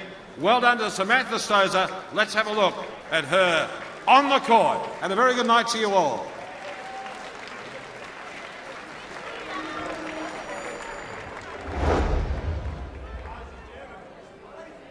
I'd like to be #1 female tennis player in the world. In the year 2008, I will have played in the Olympic Games by Samantha Stosur. Wow. So there we go. I've done a few of those things, which is nice, and yeah, I guess to just have that dream when I was so young, and now to actually have done that, it's pretty cool. I guess I've got my primary school to thank for having to write that down, and I guess now having something to look back on is really cool. The tennis odyssey of Samantha Stosur began when she was given a tennis racket as a Christmas present. On the public courts of Adelaide and then the Gold Coast, she started using it and dreamt of success the size of the stars she idolised. My tennis idol growing up was Steffi Graf, and you know, I loved Andre Agassi, and then as I got a little bit older, Pat Rafter when he was winning the US Open and all that. So I had probably quite a few idols when I was growing up, and yeah, when I did get to eventually meet some of those guys, then it was obviously very, very exciting. Soon, she was making history herself. A steady rise through the ranks came while building strength, temperament and shot-making ability. Until, in 2011, the Queenslander became a Grand Slam champion. But there's still a humility and honesty about Sam Stosur, whether it be on the centre court or at her old school in the Gold Coast hinterland.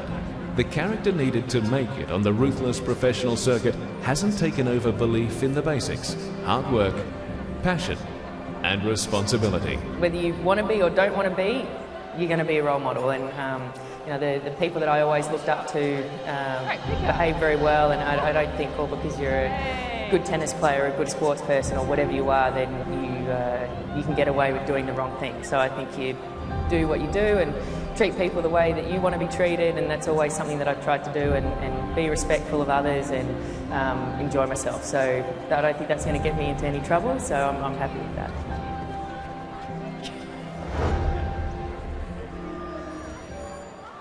Folks, as is our tradition at the Newcombe Medal, I'd like here to invite at Crown Casino as we wrap up things inside. What a great night for Samantha Stosur. 3 in a row. The inaugural medalist back in 2010, 2011 winner, and she's made it 3 years in a row. A great recognition for a girl who for the last 3 years has been able to consolidate her spot in the top 10, also win a Grand Slam. We hope there is a little bit more left in the cupboard, guys, because as John Newcombe said, we'd love her to shine in that month of January. Obviously, we were always hoping the Australians can really shine, but let's hope it's going to be a big 2013 for Sam. Finished the year ranked 9 in the world. No reason to suggest she can't just climb a little bit higher. Yeah, absolutely. I mean, Marenko was close. The rumours were that he might be able to pinch it, but I think it went to the right person. Sam, she made quarterfinals, she made semi-finals of Grand Slam tournaments. Marenko's still a step away, but perhaps next year he might really be able to compete and take it off Sam Stosur, because that's 3 in a row for her now. So, what do you think, CJ? It's a great hat trick for Sam. 2 finals, 2 WTA finals during the year, 4 semis, 5 quarters. Had a very consistent year. Maybe didn't quite, scale the heights, reach the final of a major for a 3rd year in a row, but just really kind of put in solid performances all through the year. Really earned her Newcombe Medal. Yeah, I think if we look back, the French Open. And I remember sitting up really late that night, and she was certainly the favourite going in against Sara Errani, who had a bit of a breakout year herself, getting into the top 10 of women's tennis. That was a little hard to watch that night, and we talk about opportunities in sport. She would love to have got back to a French final, but that is how competitive it is in the women's game. You've got to bring your absolute best all the time. There are a lot of players who want to bring you down, and that quarter final at the US Open, that was probably one of the matches of the year. 3-set epic, which just the momentum kept swinging, and eventually Azarenka got past Sam in that third set, but gee, it was a high-quality match. Yeah, I mean, I did ask Sam, obviously, about that match, and I think she was a little bit modest in her response, which is to be expected, but that is renowned as being one of the greatest matches for this year on the female side of the game, and I think, I mean, because her record against Victoria Azarenka was not good at all, and she was so close to winning that match. She thought if she could just take it in that third set, she'd go on to probably win the tournament. But that is women's tennis, as you mentioned. She's so close to taking out a Grand Slam. She's won the US Open, obviously, but hopefully she can pick up a couple more before her career's out, because I think that would be justified in the result. Oh, I totally agree. I mean, I think on her day and on her game, Sam has some absolutely world-beating shots. Basically, that forehand of hers, I think, is, when it's on song, is the best forehand in the women's game. And her serve is pretty phenomenal as well. And when she strings those together and when she's feeling pumped up and she has a bit of momentum with her, I really think that, you know, she belongs in that top group at the top of the women's game. So just really maybe didn't quite get the same kind of momentum, I think, in 2012 that we've seen in the previous two seasons, but a very solid, consistent year.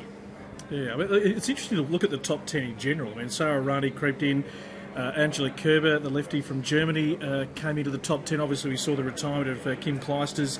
You know, Serena missed a fair chunk of the year. So that top 10 keeps changing. The top 3 are still, you know, they're the ones that Sam and the rest have got to get past.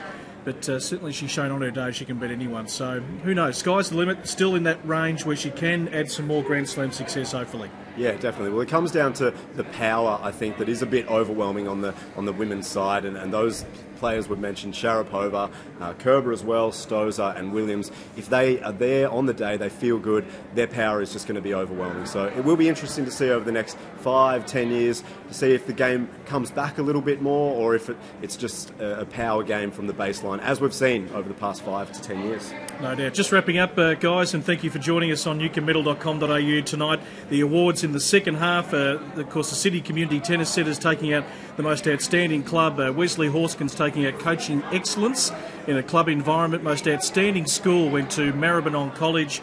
Most outstanding tournament went to William Lau Bendigo International, which of course streamed live in the last couple of years, so well done to that tournament.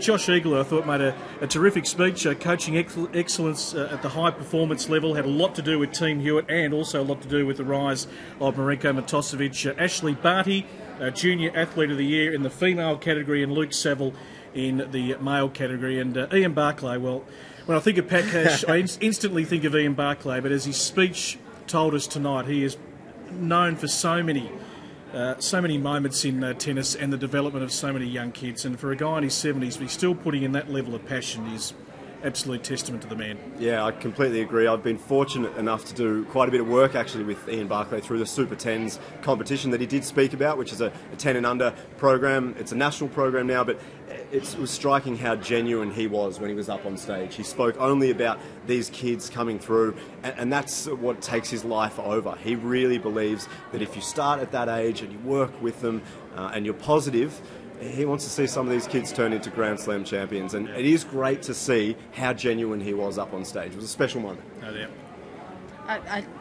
What I love about Ian Barclay is that, you know, if you play the Easter tournaments and the Labor Day tournaments around country Victoria, you see him taking groups of kids to those events, and he's as happy and as sort of comfortable in that setting as he is when he's playing, you know, or bringing players to the world stage. So he just has such a passion for the game, such a credit to Australian tennis. All right, we're getting the wind up because the production staff here have been fantastic all night. They want to hit the dance floor. Who have we got inside tonight, Adrian? Because you are our music man. Yeah, I think Wilbur Wilde is going to be out there. It's a super band. BP. Saxophone. Oh, I can't wait. I can't wait to see this man on the dance floor. It's on. Thank you very much. That is it for us. Thank you to all the team who have helped us put it together tonight on newcombemedal.com.au. The tennis will continue. This time next Monday we're going to be at Melbourne Park for the AO Wildcard Playoff. You can catch all the action on tennis.com.au and on YouTube. 2 Australians trying to get direct entry into the main draw come January 14. Well done to Sam Stosur. 3rd year in a row. She is the Newcombe medalist.